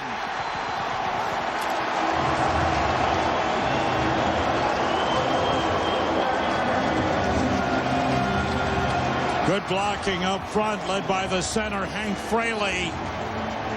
And Jamal Lewis untouched as he goes in for his 2nd touchdown of the game. Well, you like the fact that they went in at halftime and got on the grease board and said, look, we can draw up all these pass plays all you want. We get down on the goal line. We didn't get it in the end zone before half. We had to settle for a field goal. Let's come out, have some balance, run the football a little bit. And they were determined down there to punch it in. Really a good job by that O-line. Dawson missed an extra point early in the game. He makes this one. Big touchdown drive, and now it's a 5-point game as Jamal Lewis takes it in, his 2nd touchdown of the game. Usually down on the goal line, you want your offensive line driving guys into the end zone. Watch Hank Fraley here. There's more than one way to be effective. Watch how he gives ground on the nose guard here.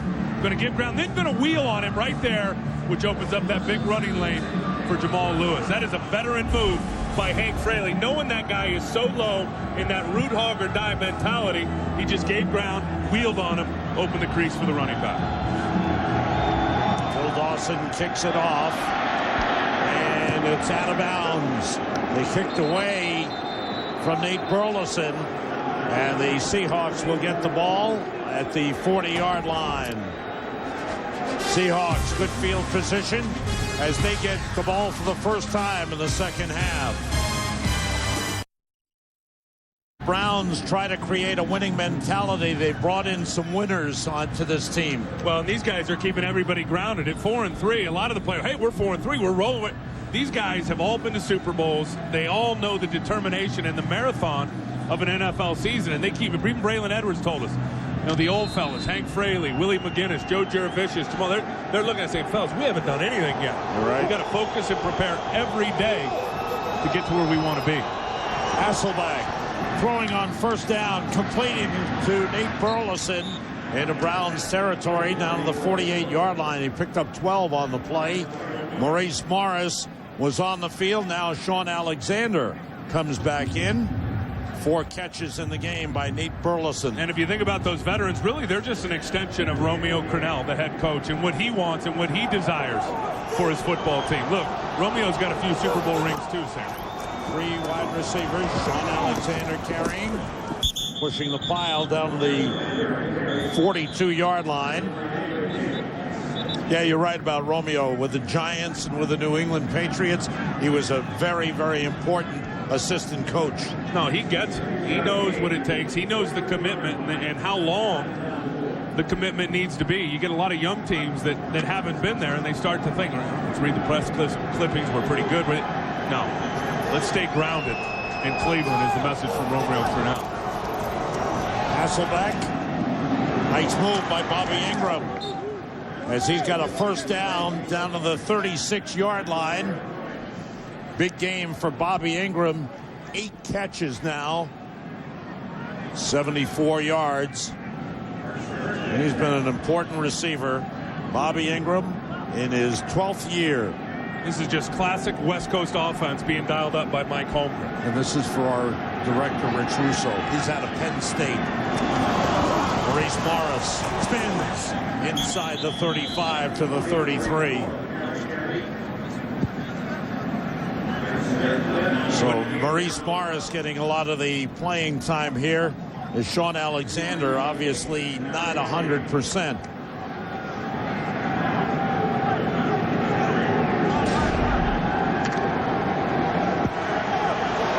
Oh, prison break. You're pointing out. I knew that'd get you excited. 2 new episodes tomorrow. Make up for the one we didn't get last week. Hasselbeck being blitzed. And it's a little behind Bobby Ingram. That was a late blitz off the corner. And once again, Matt Hasselbeck, it's going to be Sean Jones. He's going to blitz from over here. Matthew Hasselbeck sees it, picks it up, and tries to throw the pass accordingly to Bobby Ingram. See, here comes Sean Jones flashing into your screen right there. Matt just delivered that behind Bobby Ingram. That's one of the least accurate passes he's thrown all day. He's been on fire. 17 for 24, 190 yards. 4 wide receivers in. Big third down play. Hasselbeck throws and completes it to DJ Hackett. He's got a first down just short of the 20-yard line. A lot of patience here by Hasselbeck. Well, he's got a lot of protection. Any quarterback's just going to sit in the pocket. He'll get to his third read here. There, he's going to look right, not there. Now watch, he's going to come back. Leonard Weaver over here. No, I don't want to go there. Now I'll unload it to his third or fourth progression in DJ Hackett. You can't give a quarterback, really any quarterback, but one in particular of Matt's caliber, that time to throw and decipher the defense. First down at the 21-yard line. Hasselbeck pump fake, throwing for Ingram. And it's incomplete, well covered by the rookie, Eric Wright. Matt Hasselbeck has now moved into second all-time in passing yardage in Seahawks history behind David Craig and just moving past Jim Zorn. And he's got some legendary status in Seattle. Jim Zorn, who's the quarterback coach for the Seattle Seahawks. You know, Matt has been so good. He's in his 9th year already. Yep. Remember all the flack Holmgren took when he brought him over from Green Bay for draft picks. Sean Alexander back in, takes the handoff. And nothing doing. We try to spin away, no gain. Orpheus Roy wrapped him up. No gain on the play. Watch Orpheus Roy right here, number 99. Watch him get into the backfield and sniff this out. Your guards pull. What do? Get in their hip pocket and blow up the fullback. Leonard Weaver had no chance to block 300-plus pounds right there of Orpheus Roy. There's another big third down play.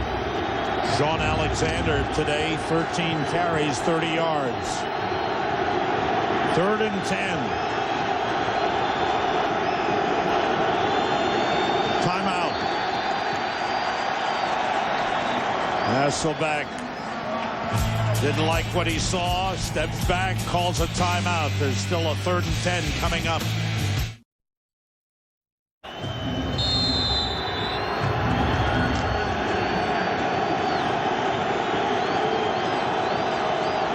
Crowd's ready for this 3rd and 10. Seattle with 4 wide receivers in.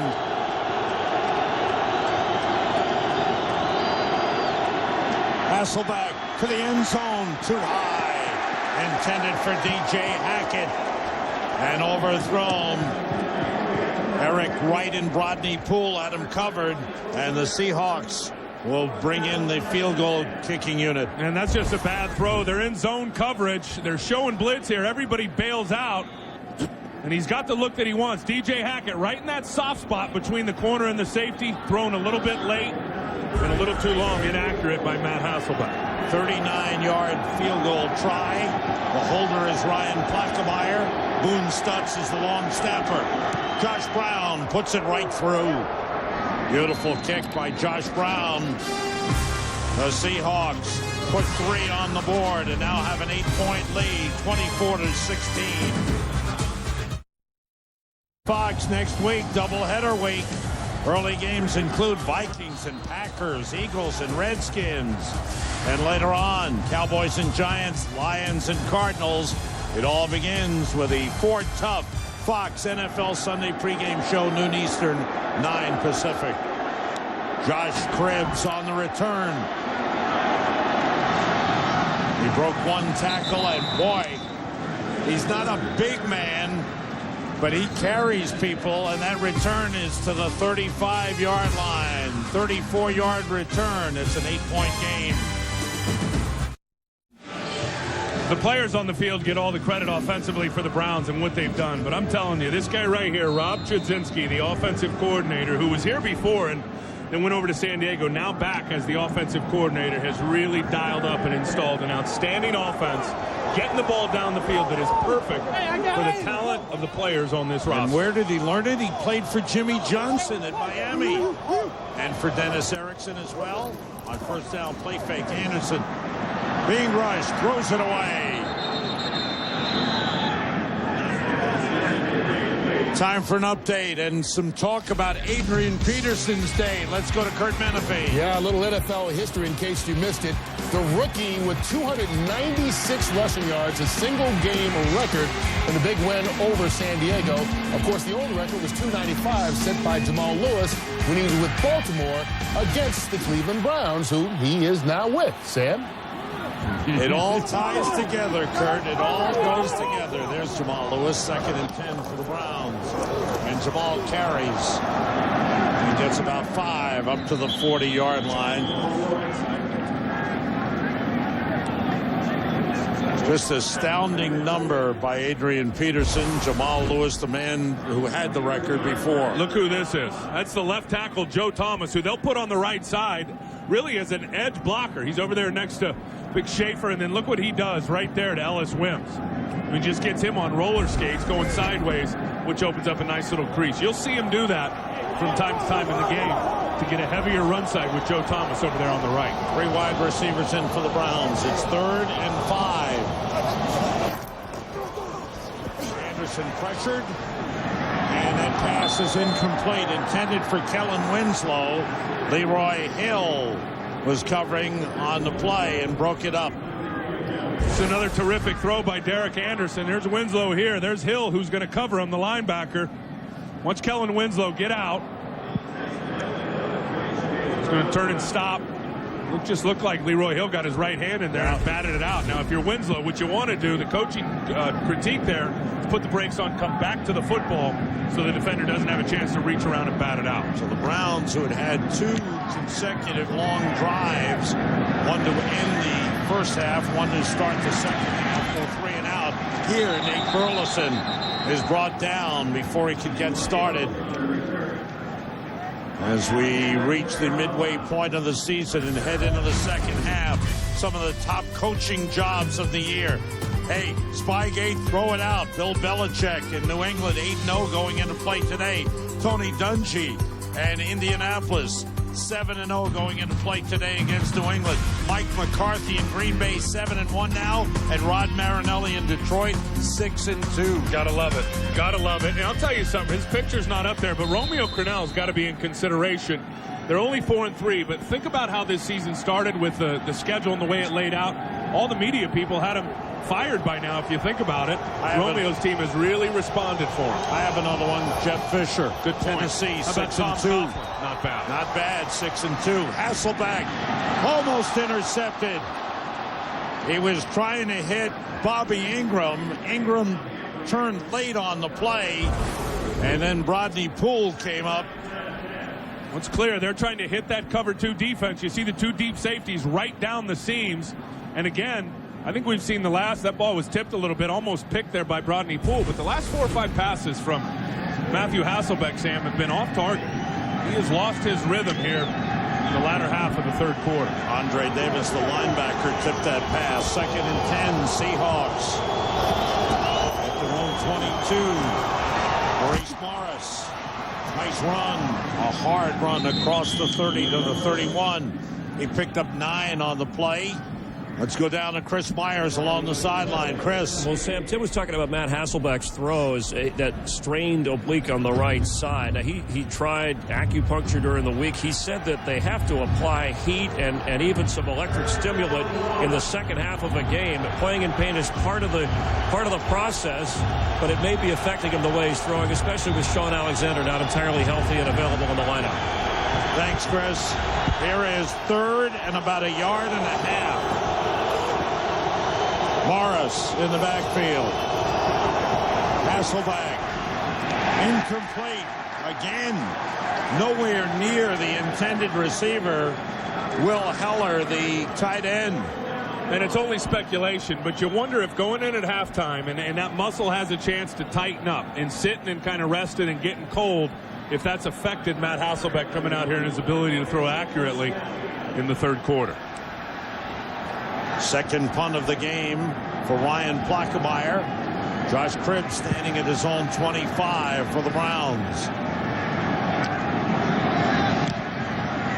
Good punt, way up there. Good hang time.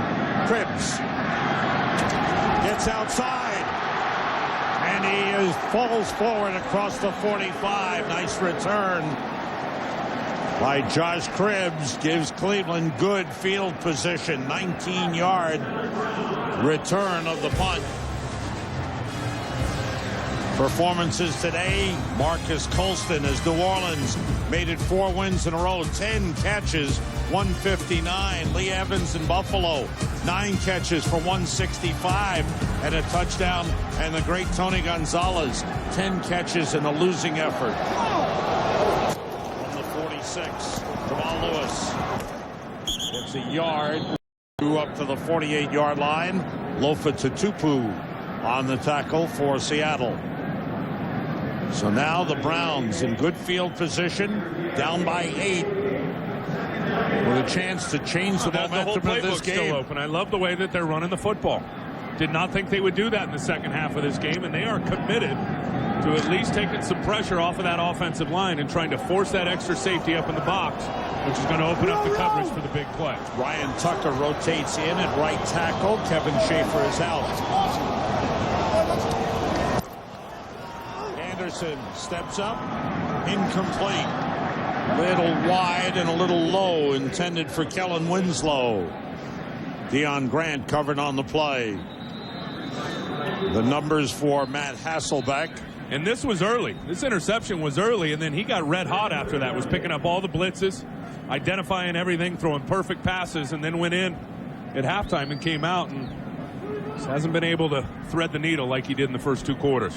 Once again, Seth McKinney, the right guard, is hurt, and this time he needs help getting off the field. That does not look good at all. I'll tell you, Phil Savage has done such a good job with this offensive line. McKinney being one of those guys, but they've got depth now. They can survive an injury. Look at Joe Thomas and the other guy Steinbach brought in McKinney. These guys are depth-wise pretty good. Lenny Friedman replaces McKinney. There's a 3rd and 8 out of the shotgun. Blitz picked up. Kellen Winslow, first down. At the Seattle 37-yard line. Winslow is hurt on the play and slow to get up. And it looks like he's okay. Offensive line doing a great job again with the blitz pickup. Watch the running back right there, Jason Wright. He's going to step up. Usually you'll love that matchup with Julian Peterson trying to take him on the corner. Everybody doing a good job. Again, there's the rhythm and the timing of Derek Anderson. If they don't get a hand on him and he hits that back step, he is going to unload it very accurately. Steve Hayden replaces Kellen Winslow. First down at the 38-yard line.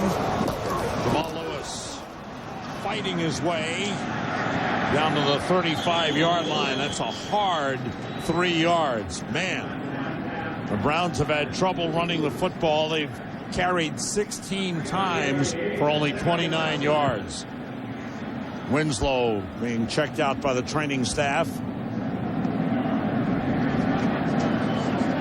But they have tried just about everything to cover Kellen Winslow, who's, I believe, leading them in catches right now for the Cleveland Browns. They've had Deion Grant on him. They've tried to cover him up with the linebacker. That time they had Babineau on him. Tried a little bit of everything without success. Winslow has 6 catches, 69 yards in the game. Off the play fake. Anderson with a blocker. Spins to the 24-yard line. Julian Peterson took him down. I don't know if that was a design play, Tim, but it looked good, and Anderson ran it well. I don't think it was a design run. I think it was a design just bootleg, and he saw that there was so much real estate that he was just going to take it himself, and he is an underrated runner. Look at all the white jerseys going that way. Now he's got him outflanked. He's got 2 receivers in front of him. He's going to go pick up an easy first down with his legs. We have come to the end of the third quarter. The Browns trail the Seahawks 24-16, but the Browns are on the move.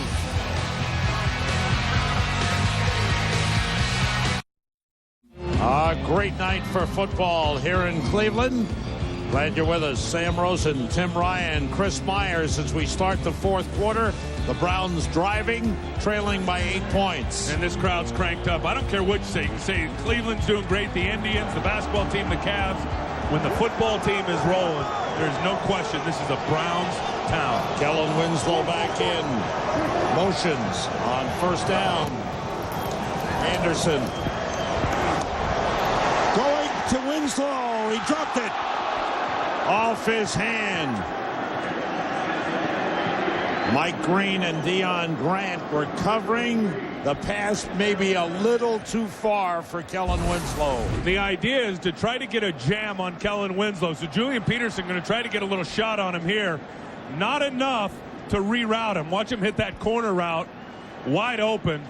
Just a little off by Derek Anderson over the back shoulder. And Kellen has big hands. We've seen him make one-handed catches. He almost just the way made he one went there. up and it was behind him and trying to contort that body was awkward.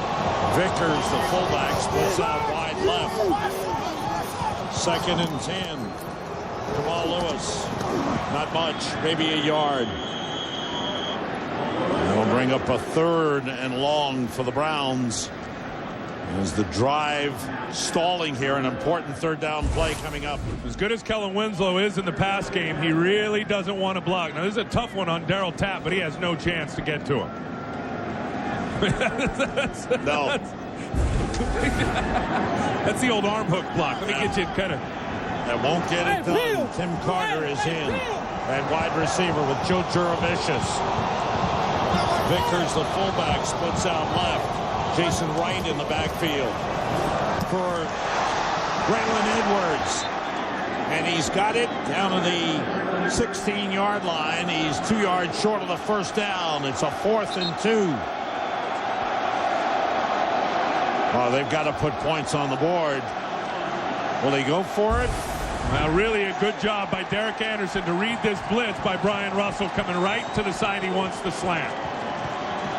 I don't agree with this, but they're going for it. 4th and a yard. A little over a yard. I'd like to see them go for the 3 points. It's still a 1-score game. Jason Wright splits out. Empty backfield. Anderson. Kellen Winslow to the 2-yard line. First down.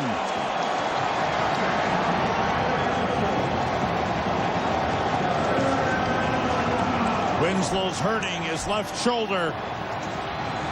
They gain 13 on the play. How about the precision on the throw by Derek Anderson? Sees the coverage he wants. It's man coverage. Lofa Tatupu on Kellen Winslow. Extended about 2 yards away from him to get a gap and a perfect throw. Under pressure by Derek Anderson. Wow. Kellen Winslow to the sideline. First and goal. Jamal Lewis fighting. He's in.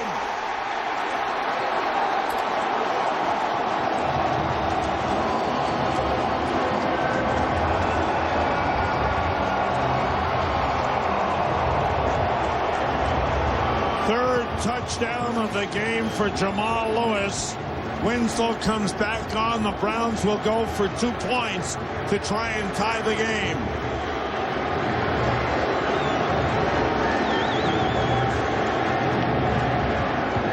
They went for it on 4th down and made it.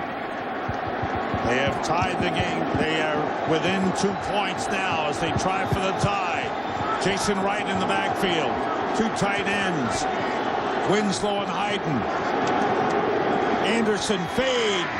Broken up by Marcus Trufant. Good play by Trufant as he covered Braylon Edwards. But the Browns are within 2. Jamal Lewis tying his career high for rushing touchdowns in a game. He fought his way in. It's his 3rd touchdown.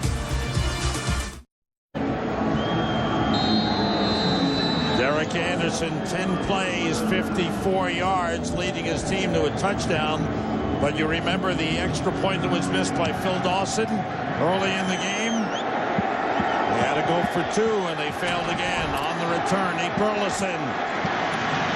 Brandon McDonald got a piece, and then Burleson is angled out of bounds at the 26-yard line. Let's find out what Chris Myers is thinking right about now. Well, Sam, I wonder what Mike Holmgren is thinking. He wasn't aware when we mentioned that he was just 7 wins away from equaling the career victory mark of the legendary Paul Brown. Of course, Coach synonymous with Ohio, Cleveland and Cincinnati. Holmgren still sees himself as the guy at Oak Grove High School teaching history and coaching football, but he did admit the quote, "I'm getting pretty close to the end of this coaching thing," saying that he takes losses much harder and blames himself more than he used to, and says, I still have the fire now, but I don't want to come in on Mondays and have to fake it. I hear you, Chris. Thank you. Hasselbeck connects with Maurice Morris. He's out of bounds up at the 39-yard line. It's a 1st down for the Seahawks. And there's no question Mike is going to be in the Pro Football Hall of Fame. He is a legend, and I'll tell you, I've known Mike since the mid-'70s. I went to Oak Grove High School, where he still sees himself, as Chris said, as a history teacher. But a neat story is when he was in Green Bay, his 3rd game, they were 0-2. Brett Favre was in the lineup for his 2nd start. And Mike says he remembers vividly putting his head down saying, "I'm going to be the shortest tenured head coach in pro football. I'll never win a game." Hasselbeck, quick toss. Caught by Ingram. Shoved out of bounds by Rodney Poole, but another 1st down. I mean, think about that. You're 0-2. You've gotten throttled your first 2 games as a head coach. His thought is, I'll never, ever win another game. Now, and 160 later and a Super Bowl under his belt. Pretty good stuff. And then, of course, Brett Favre helped him out a little bit along the way. Brett who? He also said Favre didn't throw deep balls like he did that Monday night game against Denver when he was with Coach Holmgren. Don't you wish Mike Holmgren was your history teacher at Oak Grove? Fred McCrary in at fullback for Seattle. 1st down at the 49. Hasselbeck swings it out. Sean Alexander. Nowhere to go. Good job, led by Sean Jones. Were we talking about Brett Favre? Last week, Monday night, overtime. The bomb to Greg Jennings, 82 yards. And the Packers win in overtime over Denver. They won again today. They are 7-1. And Mike is so proud of Brett Favre. He told us that. He said, Brett early on could have gone one way or the other. And really went in the right direction. And just so proud of him. Maurice Morris in the backfield. Hasselbeck looking, and he finds DJ Hackett. Nice pass and a 1st down at the 36-yard line. Lee Bodden was covering on the play. 15-yard pickup. Good protection, and Hasselbeck waited for D.J. Hackett to come open. Well, and he thought that D.J. Hackett pushed off. Let's watch 18 right there. He separates a little bit of a push off, but look at the big gap of separation between he and Lee Bod. Sounded like you were one there. It's always nice when you have the chance to take a second look at it. Seahawks driving, flag on the play. Hasselbeck connects with his wide receiver, Ben Obamanu.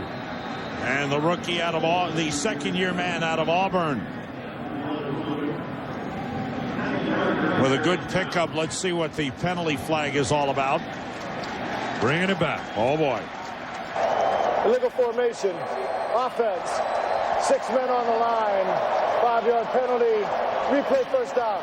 And that's the stuff that absolutely gets in the craw and drives Mike Holmgren nuts. The little things. He is such a detailed guy. 7 guys on the line of scrimmage. That rule's never going to change. It's not like the explosive plays have come fast and furious for Seattle today. It's one thing Cleveland has done a good job of. They haven't given up a lot of the explosive plays of 20-plus. 4th penalty of the game on the Seahawks. Sets them back to the 40-yard line. 1st and 15. Morris and Weaver in the backfield. Morris motions. Hasselbeck. Nobody open. Now he throws and connects with Ingram. Bobby Ingram's 10th catch of the game. He's out of bounds inside the 15. How about the poise from Hasselbeck right there, believing in his guys, directing traffic. He's trying to elude the rush. Cleveland came with only a 3-man rush, so they had 8 guys in coverage. Watch Hasselbeck. Dropping back. Now Sean Smith almost has him right here. Now watch him direct traffic. Get over, go deep. You got Willie McGinnis on you. And his Bobby Ingram in stride. 26-yard pickup. Ingram 10 catches, 110 yards. From the 15, Alexander hit hard by Leon Williams. He gets 3 on the play. Let's check out what's going on in Indianapolis. Kurt, let us know. So far, the battle for the best in football is being won by last year's best. Peyton Manning with a 1-yard score to make it 20-10 Indy. Tim will love this. That Indy defense holding New England to less than 200 yards of offense and has picked up Brady twice already. There's the story nobody's talking about all year. Indy's defense has been really super. Alexander and Weaver in the backfield. Alexander motions. 2nd and 7. Hasselbeck. Short throw. Weaver, the fullback, gets down to the 8-yard line. Leon Williams on the stop. It'll bring up a 3rd and 4. And this is the area where Seattle has really struggled all year. 3rd and 5 or less. And I'll tell you, this is Mike Holmgren. If there's one thing that Mike says he loves about coaching and really does a lot of delegating now, but he's still in charge of the red zone. He says the red zone, we get down in the money zone, that's still my baby. I put it all together. Let's see what he comes up with here. There go the Browns fans.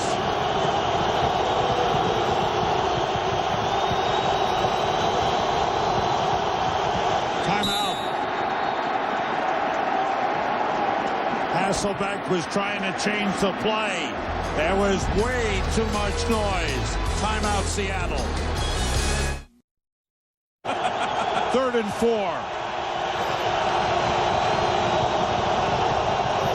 It's loud down there. Hasselbeck throwing incomplete.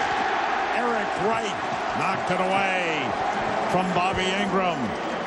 And the Seahawks bring on the field goal unit. That's good work by the rookie Eric Wright. Man up on Bobby Ingram. We'll try to run a little pick route there. He doesn't get caught up in the traffic. Bobby Ingram tried to run him right into a crowd of guys, and Eric Wright didn't go for it. Was in perfect position to go up and make a play. And good coverage so that Ingram couldn't get the football. Josh Brown, 14 for 15 this season. This is a 26-yarder. And he makes it 2 for 2 in today's game. The Seahawks lead is 5. which means the Browns will have to score a touchdown.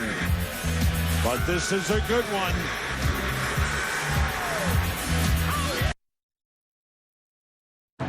Next week on Fox, we've got a doubleheader week coming. Some really good ones. Vikings at Green Bay, Eagles in Washington. Later on, Dallas and the Giants. And the Lions will be in Arizona. Doubleheader day on Fox. Josh Brown. Josh Cribbs from the 5. Couple of blockers. Flag on the play as Cribbs gets up to the 35. 2 flags back at the 20-yard line. And we'll check out the penalty called here.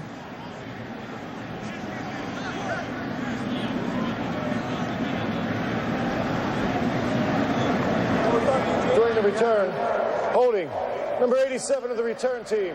10-yard penalty, first down. That's on Darnell Dinkins, and we go to Chris Myers along the sideline. Chris. All right, Sam, I did survive the dog pound wandering through there moments ago. You could see the Browns players motioning the crowd to increase the noise level. And in the dog pound, it's about 50% blue collar, they tell me, but there are doctors and lawyers and teachers in there. And there's the bone lady, Big Dog, Dog Pound Mike. Actually, Big Dog lost some weight, so they just say you're part of the dog pound now, but they are an important part of the history here in Cleveland. And it's you, me, and Tim. Pass to Kellen Winslow on first down, and he's out of bounds up at the 14-yard line. Short pickup on the play. Kelly Jennings pushed Winslow out of bounds. 8th catch of the game for Kellen Winslow. The right side of the Cleveland line restructured. Ryan Tucker is now at right tackle, and Lenny Friedman is at right guard. And Ryan Tucker's played quite a bit, since he came off that suspension. Was suspended the first 4 games of the season. Since he's been back, they've got him in, Steve Marshall, the O-line coach, with reps. 4 reps for Kevin Schaefer. 2 tight ends in. Anderson still has it. Short pass to Steve Hyden. Hyden gets up to the 20-yard line. He's about a yard short of the first down. First catch of the game for Steve Hyden. I'll tell you, this offensive line has done a good job today, in particular on Julian Peterson. We haven't called his name a lot, and he is one of the premier pass rushers and football players, playmakers in pro football. And he has 7 sacks. 7 sacks coming into the game today. He's a very, very good rusher. Jason Wright in at running back. Tim Carter is the 3rd wide receiver with Juravicius and Edwards. On 3rd and 1. Jason Wright. And he lunges forward. This is going to be close. Did he get enough? It looks like he does have enough for the first down. First carry of the game for Jason Wright. That little lunge right at the end got him just enough. It looks like they will measure. Fans getting restless. They thought he had it. And, of course, the clock will become a factor here. And he cleared it by more than the length of the football. Browns have all of their timeouts. Well, Seattle knew it was coming. This is their favorite play. They pull Eric Steinbach around, lead him up in the hole, and Jason Wright just keeping the legs going, getting enough to get that ball down for the first down. Just across the 21. Tim Carter stays in the game. 2 tight ends in, Hyden and Winslow, both on the right side. Anderson to put it up. Nobody open. Flag on the play. Anderson throws it. It's out of bounds. Caught by Winslow, but out of bounds. And there's a flag. We could have a holding on the Browns.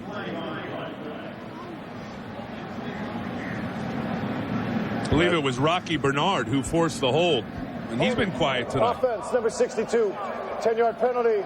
Replay first down. There's the replacement. Lenny Friedman called for the hold. He's replacing the injured Seth McKinney, who's out with a shoulder injury and will not return today. And here's Bernard matched up right there on Lenny Friedman. Just working the arm over. All that looks good. Looks good. There's the hold right there. You see the left hand across the shoulder pad and restricting. Material restriction, Rocky Bernard, from his path to the quarterback. Easy call for the referee. 1st and 20. 5th penalty of the game. defensive rounds. 3 wide receivers in. Tim Carter is the third. Anderson connecting to Vicious. Out of bounds. A first down at the 33-yard line. Lofa Tatupu took him out. 21-yard pickup. That ball had so much zip on it, I don't think Deion Grant ever saw it. Number 24, Deion Grant, is in good position, and it just goes right by him. Joe Juravicius was tracking that thing the whole way. Anderson has thrown 38 passes, Hasselbeck 36. And you've got to be careful on the sideline. Juravicius, 4 catches, 69 yards. First down at the 33. Anderson throwing short to Jamal Lewis. Gets up across the 39-yard line. We talked about Brett Favre's action today. Let's find out what he did. Kurt Menefee. Well, you showed earlier that big pass he had to Greg Jennings to win the game on Monday night. Same 2 hook up in the closing minutes today in Kansas City for 60 yards on this score. Green Bay goes to 7-1 on the season with a big win over KC. Sam and Tim. Thank you, Kurt. We got to show Mike Holmgren that. He can throw the deep ball. Kevin Bentley in for the Seahawks at linebacker. On 2nd and 3. Anderson pressure. The ball tipped. Falls incomplete. And Anderson took a hit. Big time pressure on the play from Darryl Tapp. Talk about guys being quiet. Braylon Edwards relatively quiet on the afternoon. You know what? They haven't targeted him enough, but he only has 5 catches on the day, and get the feeling he's about ready to hit a big one. He was going strong, and then he had that drop late in the first half. And I don't know if that affected his game, but he hasn't been as sharp since then. Jason Wright in the backfield. 3rd and 3. Right motions. Short drop. And the completion to Kellen Winslow. It's a first down just across the 45-yard line. I don't know about you, but I am really impressed with Derek Anderson. He makes some good decisions, doesn't he? He does, and he delivers just a perfect strike. He's all a 6'6", so he can see what's in front of him, especially on all those little medium-range routes on the slant right there. But really, his accuracy, for the most part, has been very, very good today. Winslow, a season-high 9 catches, 89 yards. First down, Cleveland. Draw play, Jamal Lewis. Bounced off a couple of players and still fights his way up to midfield. That's a good effort by Jamal Lewis. I think a big part of Derek Anderson and his ability to spread it around. And look at all the different receivers that he's gone to as he's on the digit system or the route tree, which is, the Joe Gibbs type stuff, Norv Turner, Don Coryell, all that route tree stuff. He actually ran it in college with Mike Riley as his head coach at Oregon State. So when Chudzinski got here and started the installation, he actually had a jump start because of all the vocabulary and lingo that he already knew in terms of the concepts. 2 tight ends in on 2nd and 6. Anderson throws short. Jason Wright out of the backfield. First down at the Seattle 38-yard line. We understand the Patriots are on the move. Kurt, what's happening in Indy? They're on the move and in the end zone. Tom Brady to Wes Welker, a 3-yard score. Brady's 32nd touchdown pass of the year, a new Patriot record. But more importantly, they're within 3 with just about 8 minutes left in regulation, shall we say, Ted? That looks like quite a ball game, and we've got quite a ball game here with the Browns. A first down at the Seattle 37-yard line. Derek Anderson pressured, throws, connects with Kellen Winslow, out of bounds at the 15.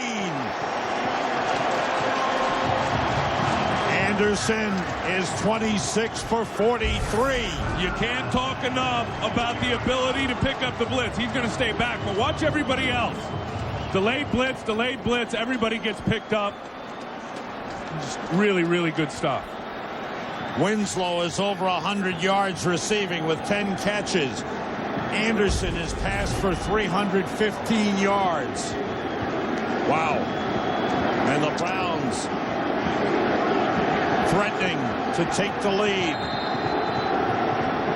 They step back and they call a timeout. Their first timeout here in the second half. Sam, you can say all you want about the skilled guys, Braylon and Kellen and D.A. and all those guys, but look at the time the offensive line gives them. They create a pocket for him. They've done it all day today, and it allows Derek Anderson to get to his reads. First read, boom.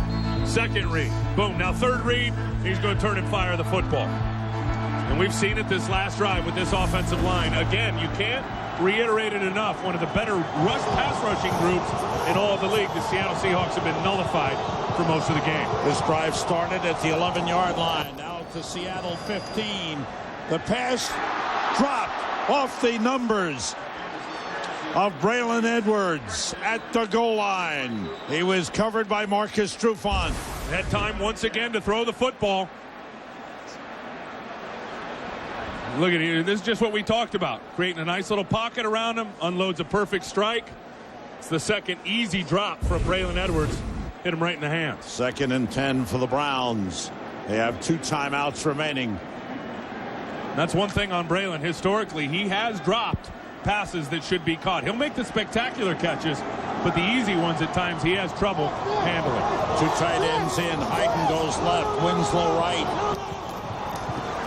Anderson for Winslow, off his hands. Wow, 2 drops for the Browns. A little bit of a double move right there. Hesitation. Now wide open. Ball's a little high. Should have been caught. 3rd and 10 for Cleveland. Anderson 26 for 45, 315 yards. Jason Wright in the backfield. Tim Carter in as a 3rd wide receiver with Jurevicius and Edwards. 3rd and 10. Time. He throws. Winslow. Touchdown. No, he's out of bounds inside the 1. I thought he had the pylon, but he's out inside the 1-yard line.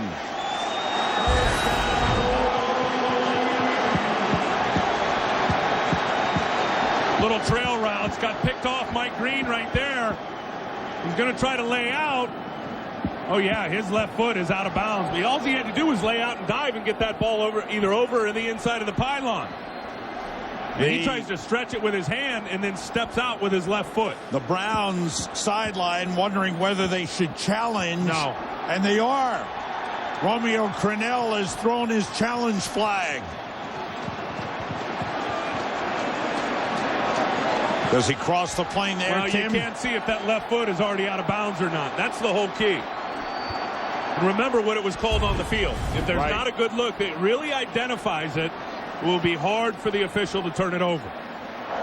Cleveland is challenging the ruling on the field that the runner had stepped out of bounds prior to the ball crossing the goal line. So the referee, Gene Steratore, will come across the field and check out the replays as Romeo Crennel will take the chance of using a timeout. If the challenge fails, they will lose a timeout. Now you can see from this angle that maybe his foot, that foot may not have touched down before the ball crossed the plane because he switches the hand. That foot is still up in the air, Oh, that's going to be a hard one to overturn. And the official is right on it. Get a conclusive look. The official is right on it. He had the best view. Here's the one that may give us the best look right here. So he switches it. The foot's not down. The foot's not down. The foot's not down. Still not down. It looks like the ball's over the pylon there. Oh, wow. Boy, it'll be tough. Yeah, it'll be tough to reverse. Here's another angle. And Edwards reaching. Boy.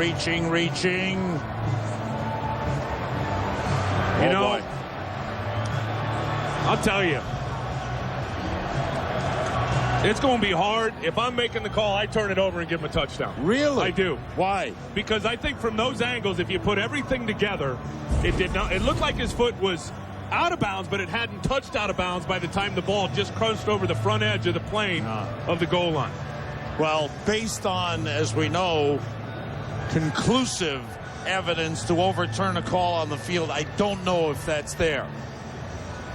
I know what you're saying. Yeah. You know, you can piece it together. Boy, I don't know that it's that conclusive that you would overturn it and give them a touchdown. Nevertheless, at worst, the Browns have a 1st and goal, right, a foot away from the goal line.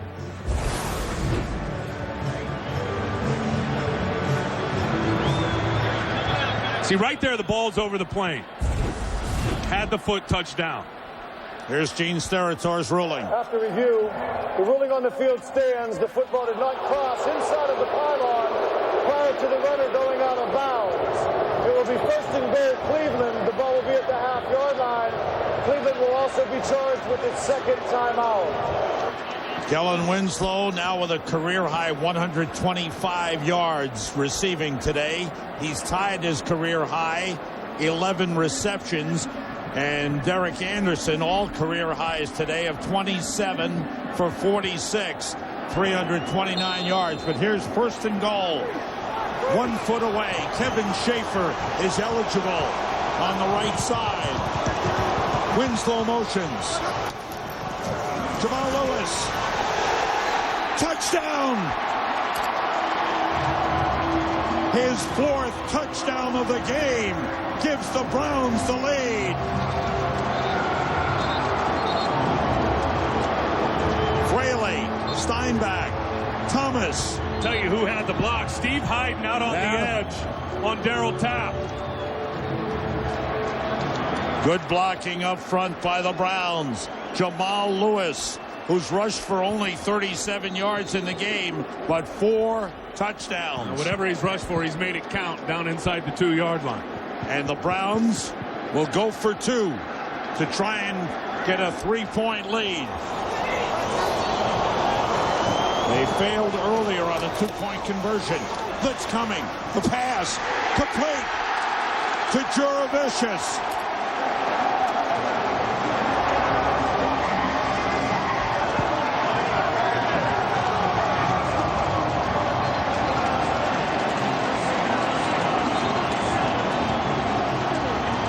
So much stronger than anybody realizes. The Cleveland Browns have come back to take the lead, 30-27. Here's the touchdown. Watch this block right here, the down block. He just knocks him out.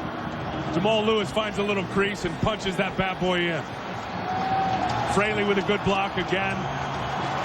That's all the big fella, just keeping it going. They are going wild in Cleveland right now. And here's the 2-point conversion. They send the corner blitz on him. Babineau right in his face. He still delivers the ball. And that's the strength I'm talking about. Mike Green all over Joe Juravicius. And Juravicius, with his strength and power, able to go up and just snatch that football out of the air. And how about this Cleveland team going 89 yards in 14 plays, 538, and taking the lead. How about the intestinal fortitude of the quarterback after he has 2 touchdowns dropped by Braylon Edwards and Kellen Winslow and still throws darts? And now let's see what the Seahawks can do. They've got the big return man and Nate Burleson. Dawson's kick. Burleson from the goal line. Trying to go wide. They slow him down. They drag him down. Yeah, that's going to be a horse collar. Yeah, on Josh Cribbs. No question, that's a horse collar. Grabbing the back of the collar, dragging him all the way to the ground. That'll cost him 15 yards. That hurts. During the return, personal foul. Unnecessary roughness, horse collar tackle. Number 16 of the kicking team. 15-yard penalty, and the run. First down. Kellen Winslow, he has had one tremendous game. There have been a couple of moments where there was a drop, but 11 catches, 125 yards, and some big catches in that drive for the go-ahead score. Well, and I'll tell you what happened. We talked about Braylon Edwards a lot today. They have clouded and rolled coverage his way. So anytime Kellen or Joe Jurevicius have been one-on-one, Derek Anderson has found them. 4 wide receivers for Seattle. Hasselbeck with time. Flag is down. Hasselbeck running. Goes to the ground at the 39 up to the 40-yard line. And we'll check out the flag back at the line of scrimmage.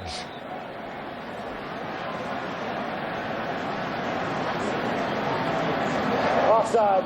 Defense, number 56. Penalty is declined. Result of the play is a first down. This is also the 2-minute warning. Antoine Peak, the man who went offside. 2 minutes remaining in the fourth quarter. The Browns have a 3-point lead. There's Josh Brown, the field goal kicker on the sideline, tightening the shoes. You see his career long. 58 yards. At Green Bay, and that would illustrate that. The 40-yard line is where they would have to get Seattle's offense to give him a shot at the 57, 58-yarder. He's kicked one 50-yarder this season. Hasselbeck, pump fake, waiting, throwing, incomplete. Nate Burleson, the closest man to it, was covered well by Eric Wright, who's played a good game at left cornerback for the Browns. 1 timeout remaining for the Seahawks. Mike Holmgren calling the plays. The defensive side, Todd Grantham, the defensive coordinator for the Browns. Look at this look out here. Look at McGinnis jumping around. Ingram motions. Hasselbeck looking for Ingram. And he steps out of bounds at the 44-yard line. A short pickup. They've got to get to midfield for a first down. And of course, they have 2 more plays to make those 6 yards.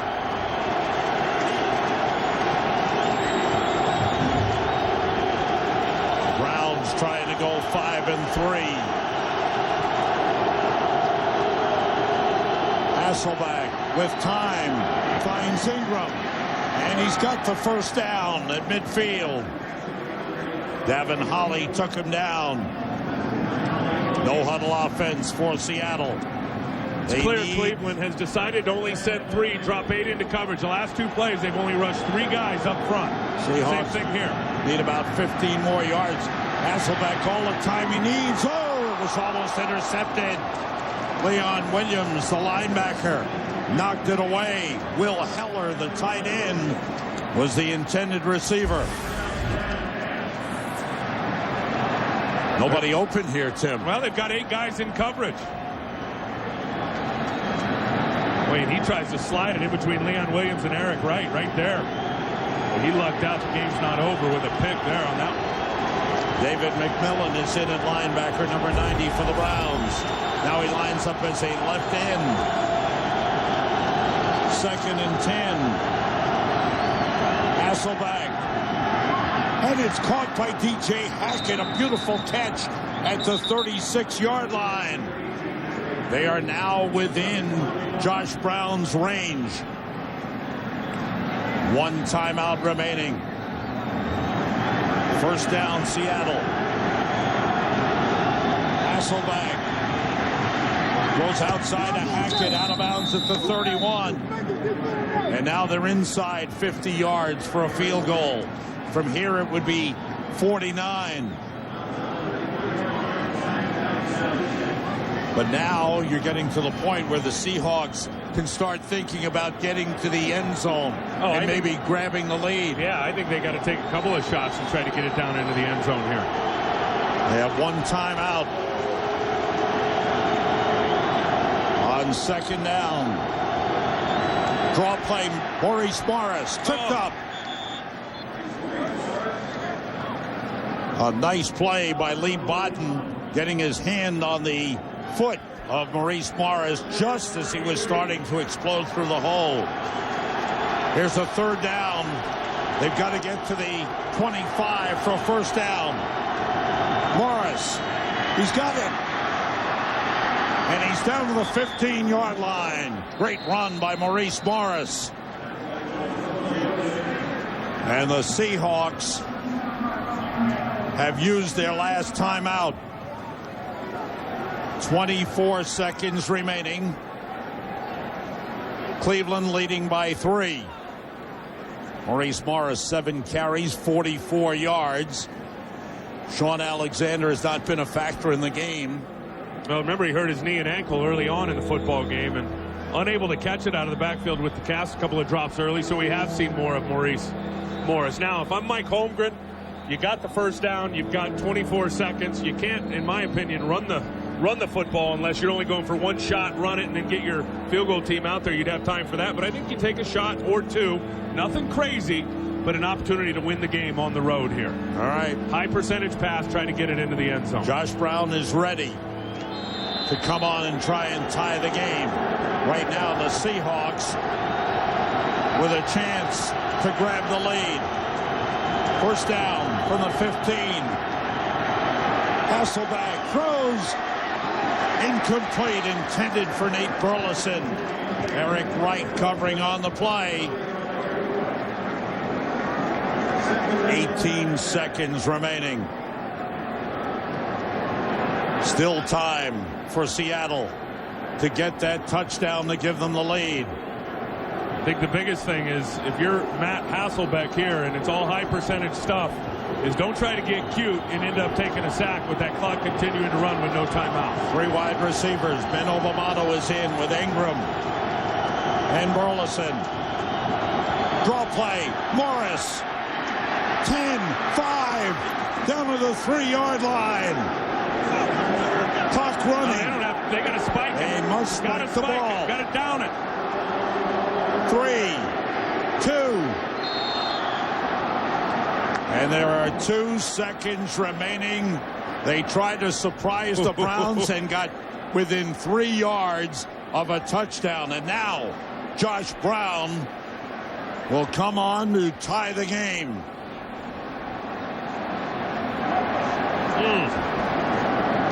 Well, he's never missed inside 30. This one will be from 22 yards. The holder, Ryan Plackmeyer, the long snapper, Boone Stutz, to tie the game. But a timeout. Timeout. Third and final charge timeout. Cleveland, a 30-second timeout.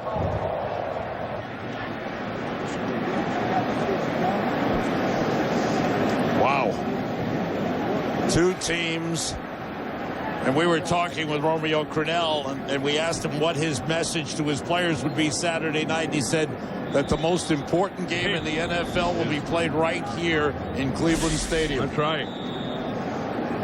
What's going on in that New England-Indy game? New England has taken the lead 24-20 with 1:20 to go. Wow.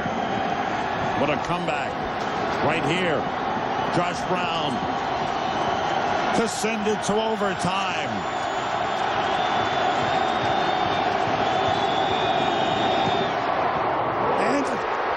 It's good. It's just inside. Oh, he hooked it. But it stayed inside the left upright. And we are going to overtime. Tied at 30. What a game. This was really close to not making it. Good snap, good hold. He just pulled that thing left. Boy. Just inside the upright. Wow. That's like hold your breath. And the signal was good. And these 2 teams coming in at 4-3. They have put on one battle. Both quarterbacks have been tremendous. Hasselbeck, 28 for 43, 299 yards, 2 touchdowns, 1 interception. Derek Anderson, 27 for 46, 329 yards. No touchdowns, 1 interception. The touchdowns have been scored by Jamal Lewis for the Browns, 4 short runs. So now the coin toss. Gentlemen, we are now entering overtime. In overtime, fourth quarter timing rules will be in effect. Each team will also have 2 team timeouts. Visiting captain, would you please call the toss? Tails. The call is tails. It is a tail. Which direction would you like to kick? Kick that way, stay there. Seattle's won the toss, elected to receive. All right, there you heard it. As we go to overtime, it's over in Indianapolis. The New England Patriots are 9-0 as they win 24-20. Right here, these teams playing for a win. Seattle Seahawks are 4-3. If they win, they'd have a 2-game lead in the NFC West with Arizona losing today. Cleveland is 4-3. Think about their upcoming They're a schedule, game behind Baltimore, behind Pittsburgh. They're tied with Baltimore. Baltimore is at Pittsburgh tomorrow night. Cleveland will be at Pittsburgh next week and at Baltimore the following week. Phil Dawson to kick off. Burleson from the 9. Bounces it outside. Mike Adams grabs hold and takes him out of bounds just across the 30-yard line. So now the Seahawks with a first chance in overtime. Well, we've seen Maurice Morris come up with a couple of good runs here late, but I think you got to go with your quarterback, Matthew Hasselbeck, and he has found his rhythm again in the last half of that fourth quarter and really started delivering some lasers to his wide receivers. Morris, you mentioned Morris, 8 carries, 56 yards, averaging 7 yards per carry. Hasselbeck. Of course, Bobby Ingram has been the go-to guy all day for Matt Hasselbeck. 12 catches for 120 yards in regulation. One more completion for Hasselbeck, puts him over 300 yards. Morris splits out far right side. Hasselbeck, everybody out. Plenty of time, nobody open. Being rushed, and he throws, and he finds Bobby Ingram. Out of bounds at the 48-yard line. Let's get an update. Let's go back to our studio to Kurt Menefee. Well, after Tom Brady and Kevin Falk hooked up to give the New England Patriots a late lead, the Colts were driving, but Peyton Manning gets stripped by Jarvis Green right into the hands of Roosevelt Colvin. The Patriots ran out the clock and go to 9-0, 24-20, the final. Tim and Sam. Thanks, Kurt. Thank you, Kurt. Now all the talk will be, can they go undefeated this season? On first down, Hasselbeck rolls, throws to Ingram. He's wrapped up by Lee Bodden and pulled out of bounds. And they say forward progress was inbounds. They keep the clock running. Ball's up to the 49-yard line, a pickup of 2 on the play. And if they're going to continue to drop 8 and send 3, you'll see Hasselbeck continue just to pick them apart underneath and take the 5-6-yard gains. Bobby Ingram, 14 catches, 139 yards. When they get Deion Branch back, boy, that receiving corps is going to be really, really scary. Got to be so happy for Ingram coming off the illness of last year with the thyroid condition and coming back and really having a super 2007. Second and 8. Everybody out. Rush on. Sean Smith just missed him. And he throws it away with Cameron Wembley all over him. Good pressure that time. Brings up a 3rd and 8 for Seattle. There's Wembley. Sean Smith go ahead. Is the only guy, Sam, if you look at it in terms of the interior defensive lineman for the Cleveland Browns that has got any bit of pressure today. Yeah. He's been the only one with his hand down besides those outside guys. They haven't gotten a lot. Sean Smith's been the only one to get a little bit of heat on the QB. 6 defensive backs in. 4 wide receivers for Seattle on 3rd and 8. Pressure. Hasselbeck. Oh, it's close. Did he get to the first down marker? It's very, very close. Good effort by Matt Hasselbeck. It looks like he's got enough. Yes, he does. Good scramble by Matt Hasselbeck. He doesn't often run. He doesn't often run, and most of the time when he runs, he's going to slide and go feet first. Not that time. Sacrifice the body for the first down in overtime. He made sure he got the yardage. Courtney Taylor is in. Maybe for the first time in the game for Seattle. At wide receiver.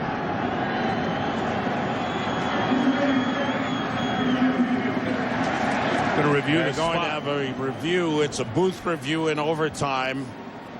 They're reviewing the spot of the football. We will take a moment and step out. We are in overtime.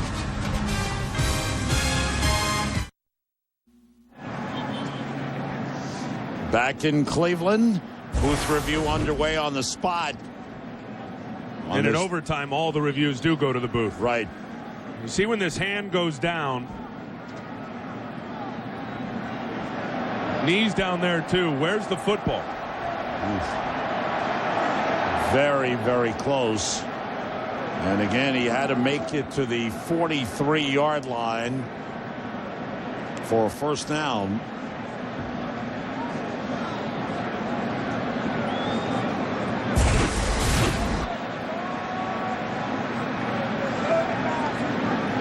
Seahawks with the first possession here in overtime. Boy, both of these coaches very similar along the sideline. Look calm, under control, looking things over. They've got to be churning inside. No doubt. Here's the yellow line. You can see it right here. Now, this isn't official, but you can see it. Let's see if, in fact, hand is down. Oh. That is so close. Now, hand right down there, ball down. I don't think they're going to give it to him. I think he's short. They're showing that up on the video board here in the stadium. The fans reacting. Tough call for Gene Steratore, the young referee.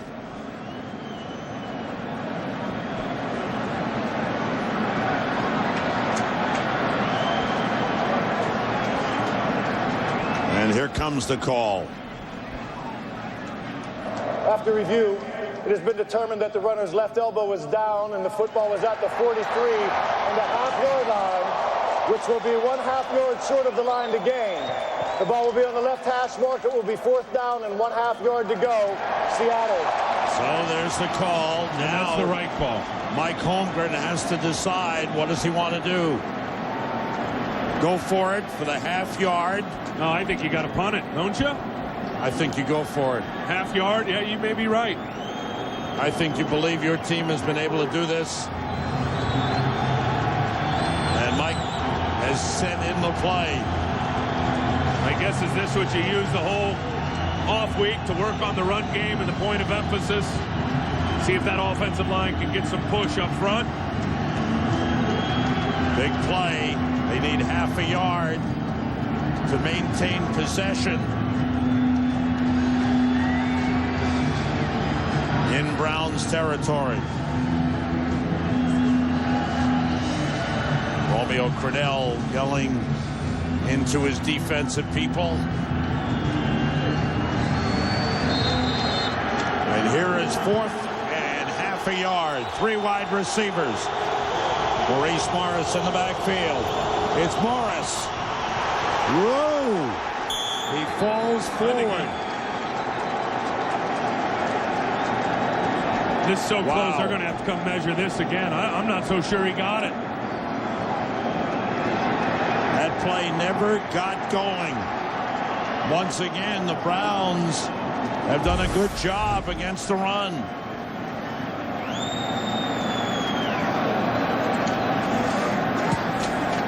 Sean Jones is right there at the line of scrimmage. Andre Davis trying to come in and clean it up. He didn't make it. I don't think he did. did. No, I don't think he made it.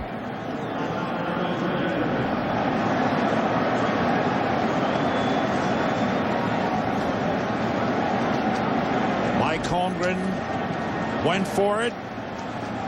We've talked about this with Seattle. They have not been good in short yardage all season long. Inches short.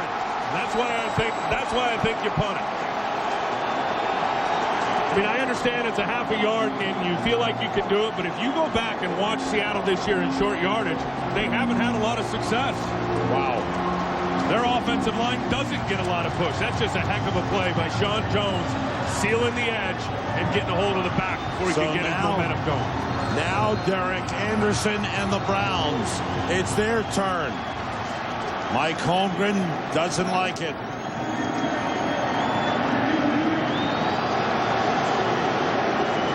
And a apparently we're having a review of this spot as well. This is under review upstairs for the spot on this one. You can see how angry Mike Holmgren is. Look at the intensity on his face.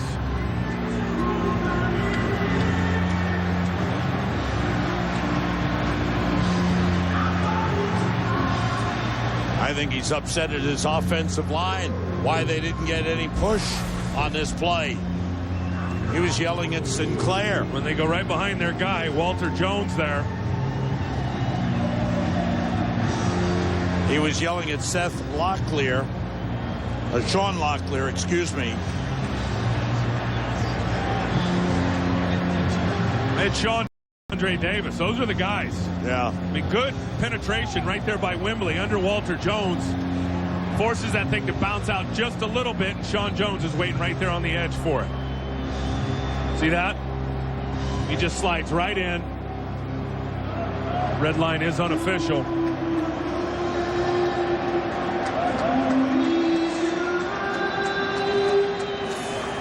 Wow.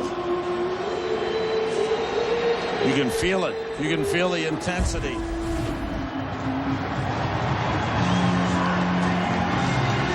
The anticipation building on the Cleveland side as they believe that they made the stop to get the ball.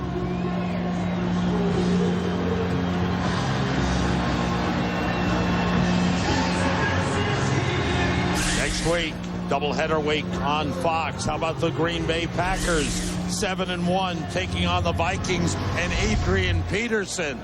And then in the late games, the Giants and Cowboys in the NFC East battle. And the Lions, who won again today and are 6-2, will take on the Arizona Cardinals. Here comes Gene Steratore with a decision. After review, the ruling on the field stands. The runner was short of it on the game. First down, Cleveland. Browns ball just short of the 44-yard line. What a great atmosphere. Now young Derek Anderson with a chance to lead his team to a huge victory.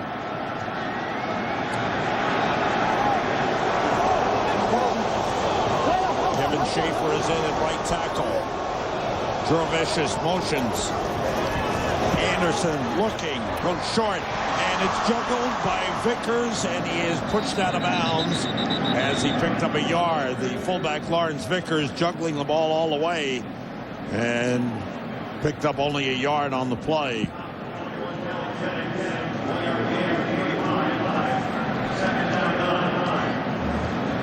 Right side of the line is Schaefer and Friedman. Hank Fraley the center. Now Phil Dawson becomes the center of attention. Josh Brown never got a chance. Vickers, the fullback, motions. Anderson screen pass. Jamal Lewis. Big gain. Still going. And out of bounds. At the 31-yard line. 21-yard line, excuse me. Big block by Hank Fraley. 34-yard gain. Blitz pickup by Fraley right there in the middle of the offense. He's going to get a shot on Lofa-Tatupu, come back on Bentley, and then there's the opening. Jamal Lewis up in front of the lineman. That was one of those screens where he got him up in front of the offensive lineman. The timing wasn't right, but the result and the execution is brilliant and perfect. Now the Browns are certainly within range for Phil Dawson. And the Seahawks use one of their timeouts.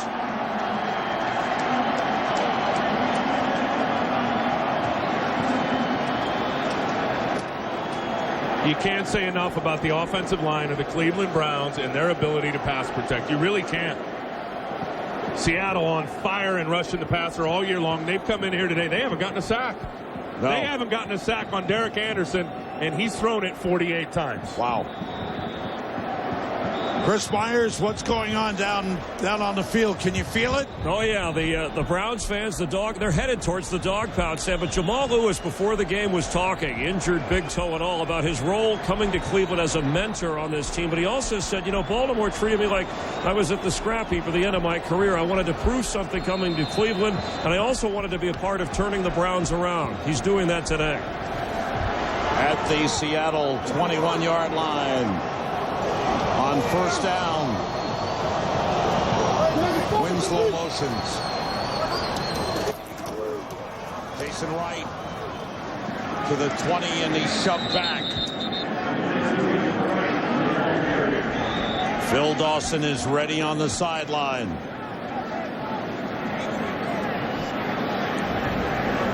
Right now we're looking at a 37-yard field goal try.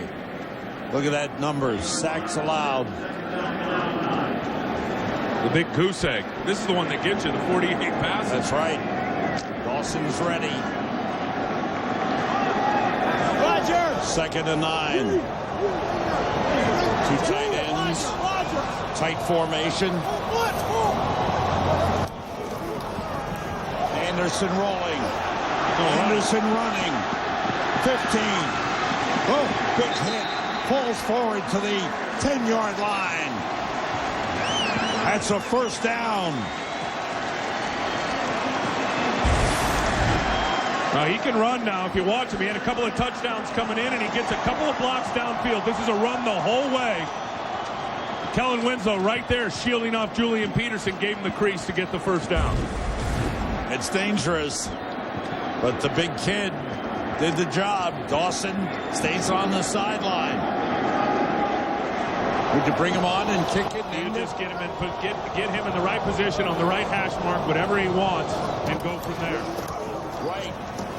Cuts it in. And he's down to about the 7-yard line. And now Dawson waiting for the signal. Here he comes. Yep, they got him over on the hash that he wanted to kick from. He has kicked 8 career-winning field goals in his career, 2 in overtime. This will be a huge win if they can salt this thing through. It is a 25-yard try. Zastadil, the holder. Pomprion, the long snapper. Phil Dawson for the win. Browns win.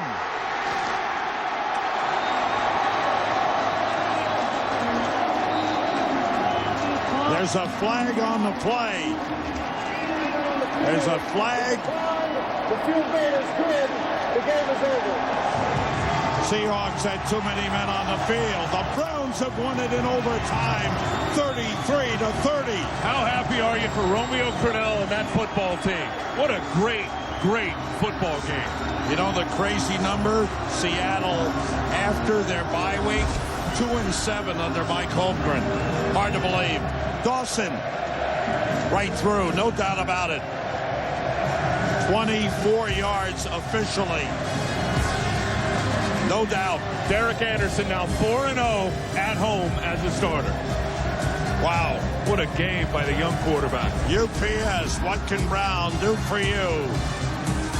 The Cleveland Browns defeat the Seattle Seahawks 33-30. The Browns are 5-3, half game behind first place Pittsburgh. UPS, what can Brown do for you? Derek Anderson, 29 for 48, 364 yards. Jamal Lewis, 4 touchdowns. Bobby Ingram, 14 catches. We'll be right back.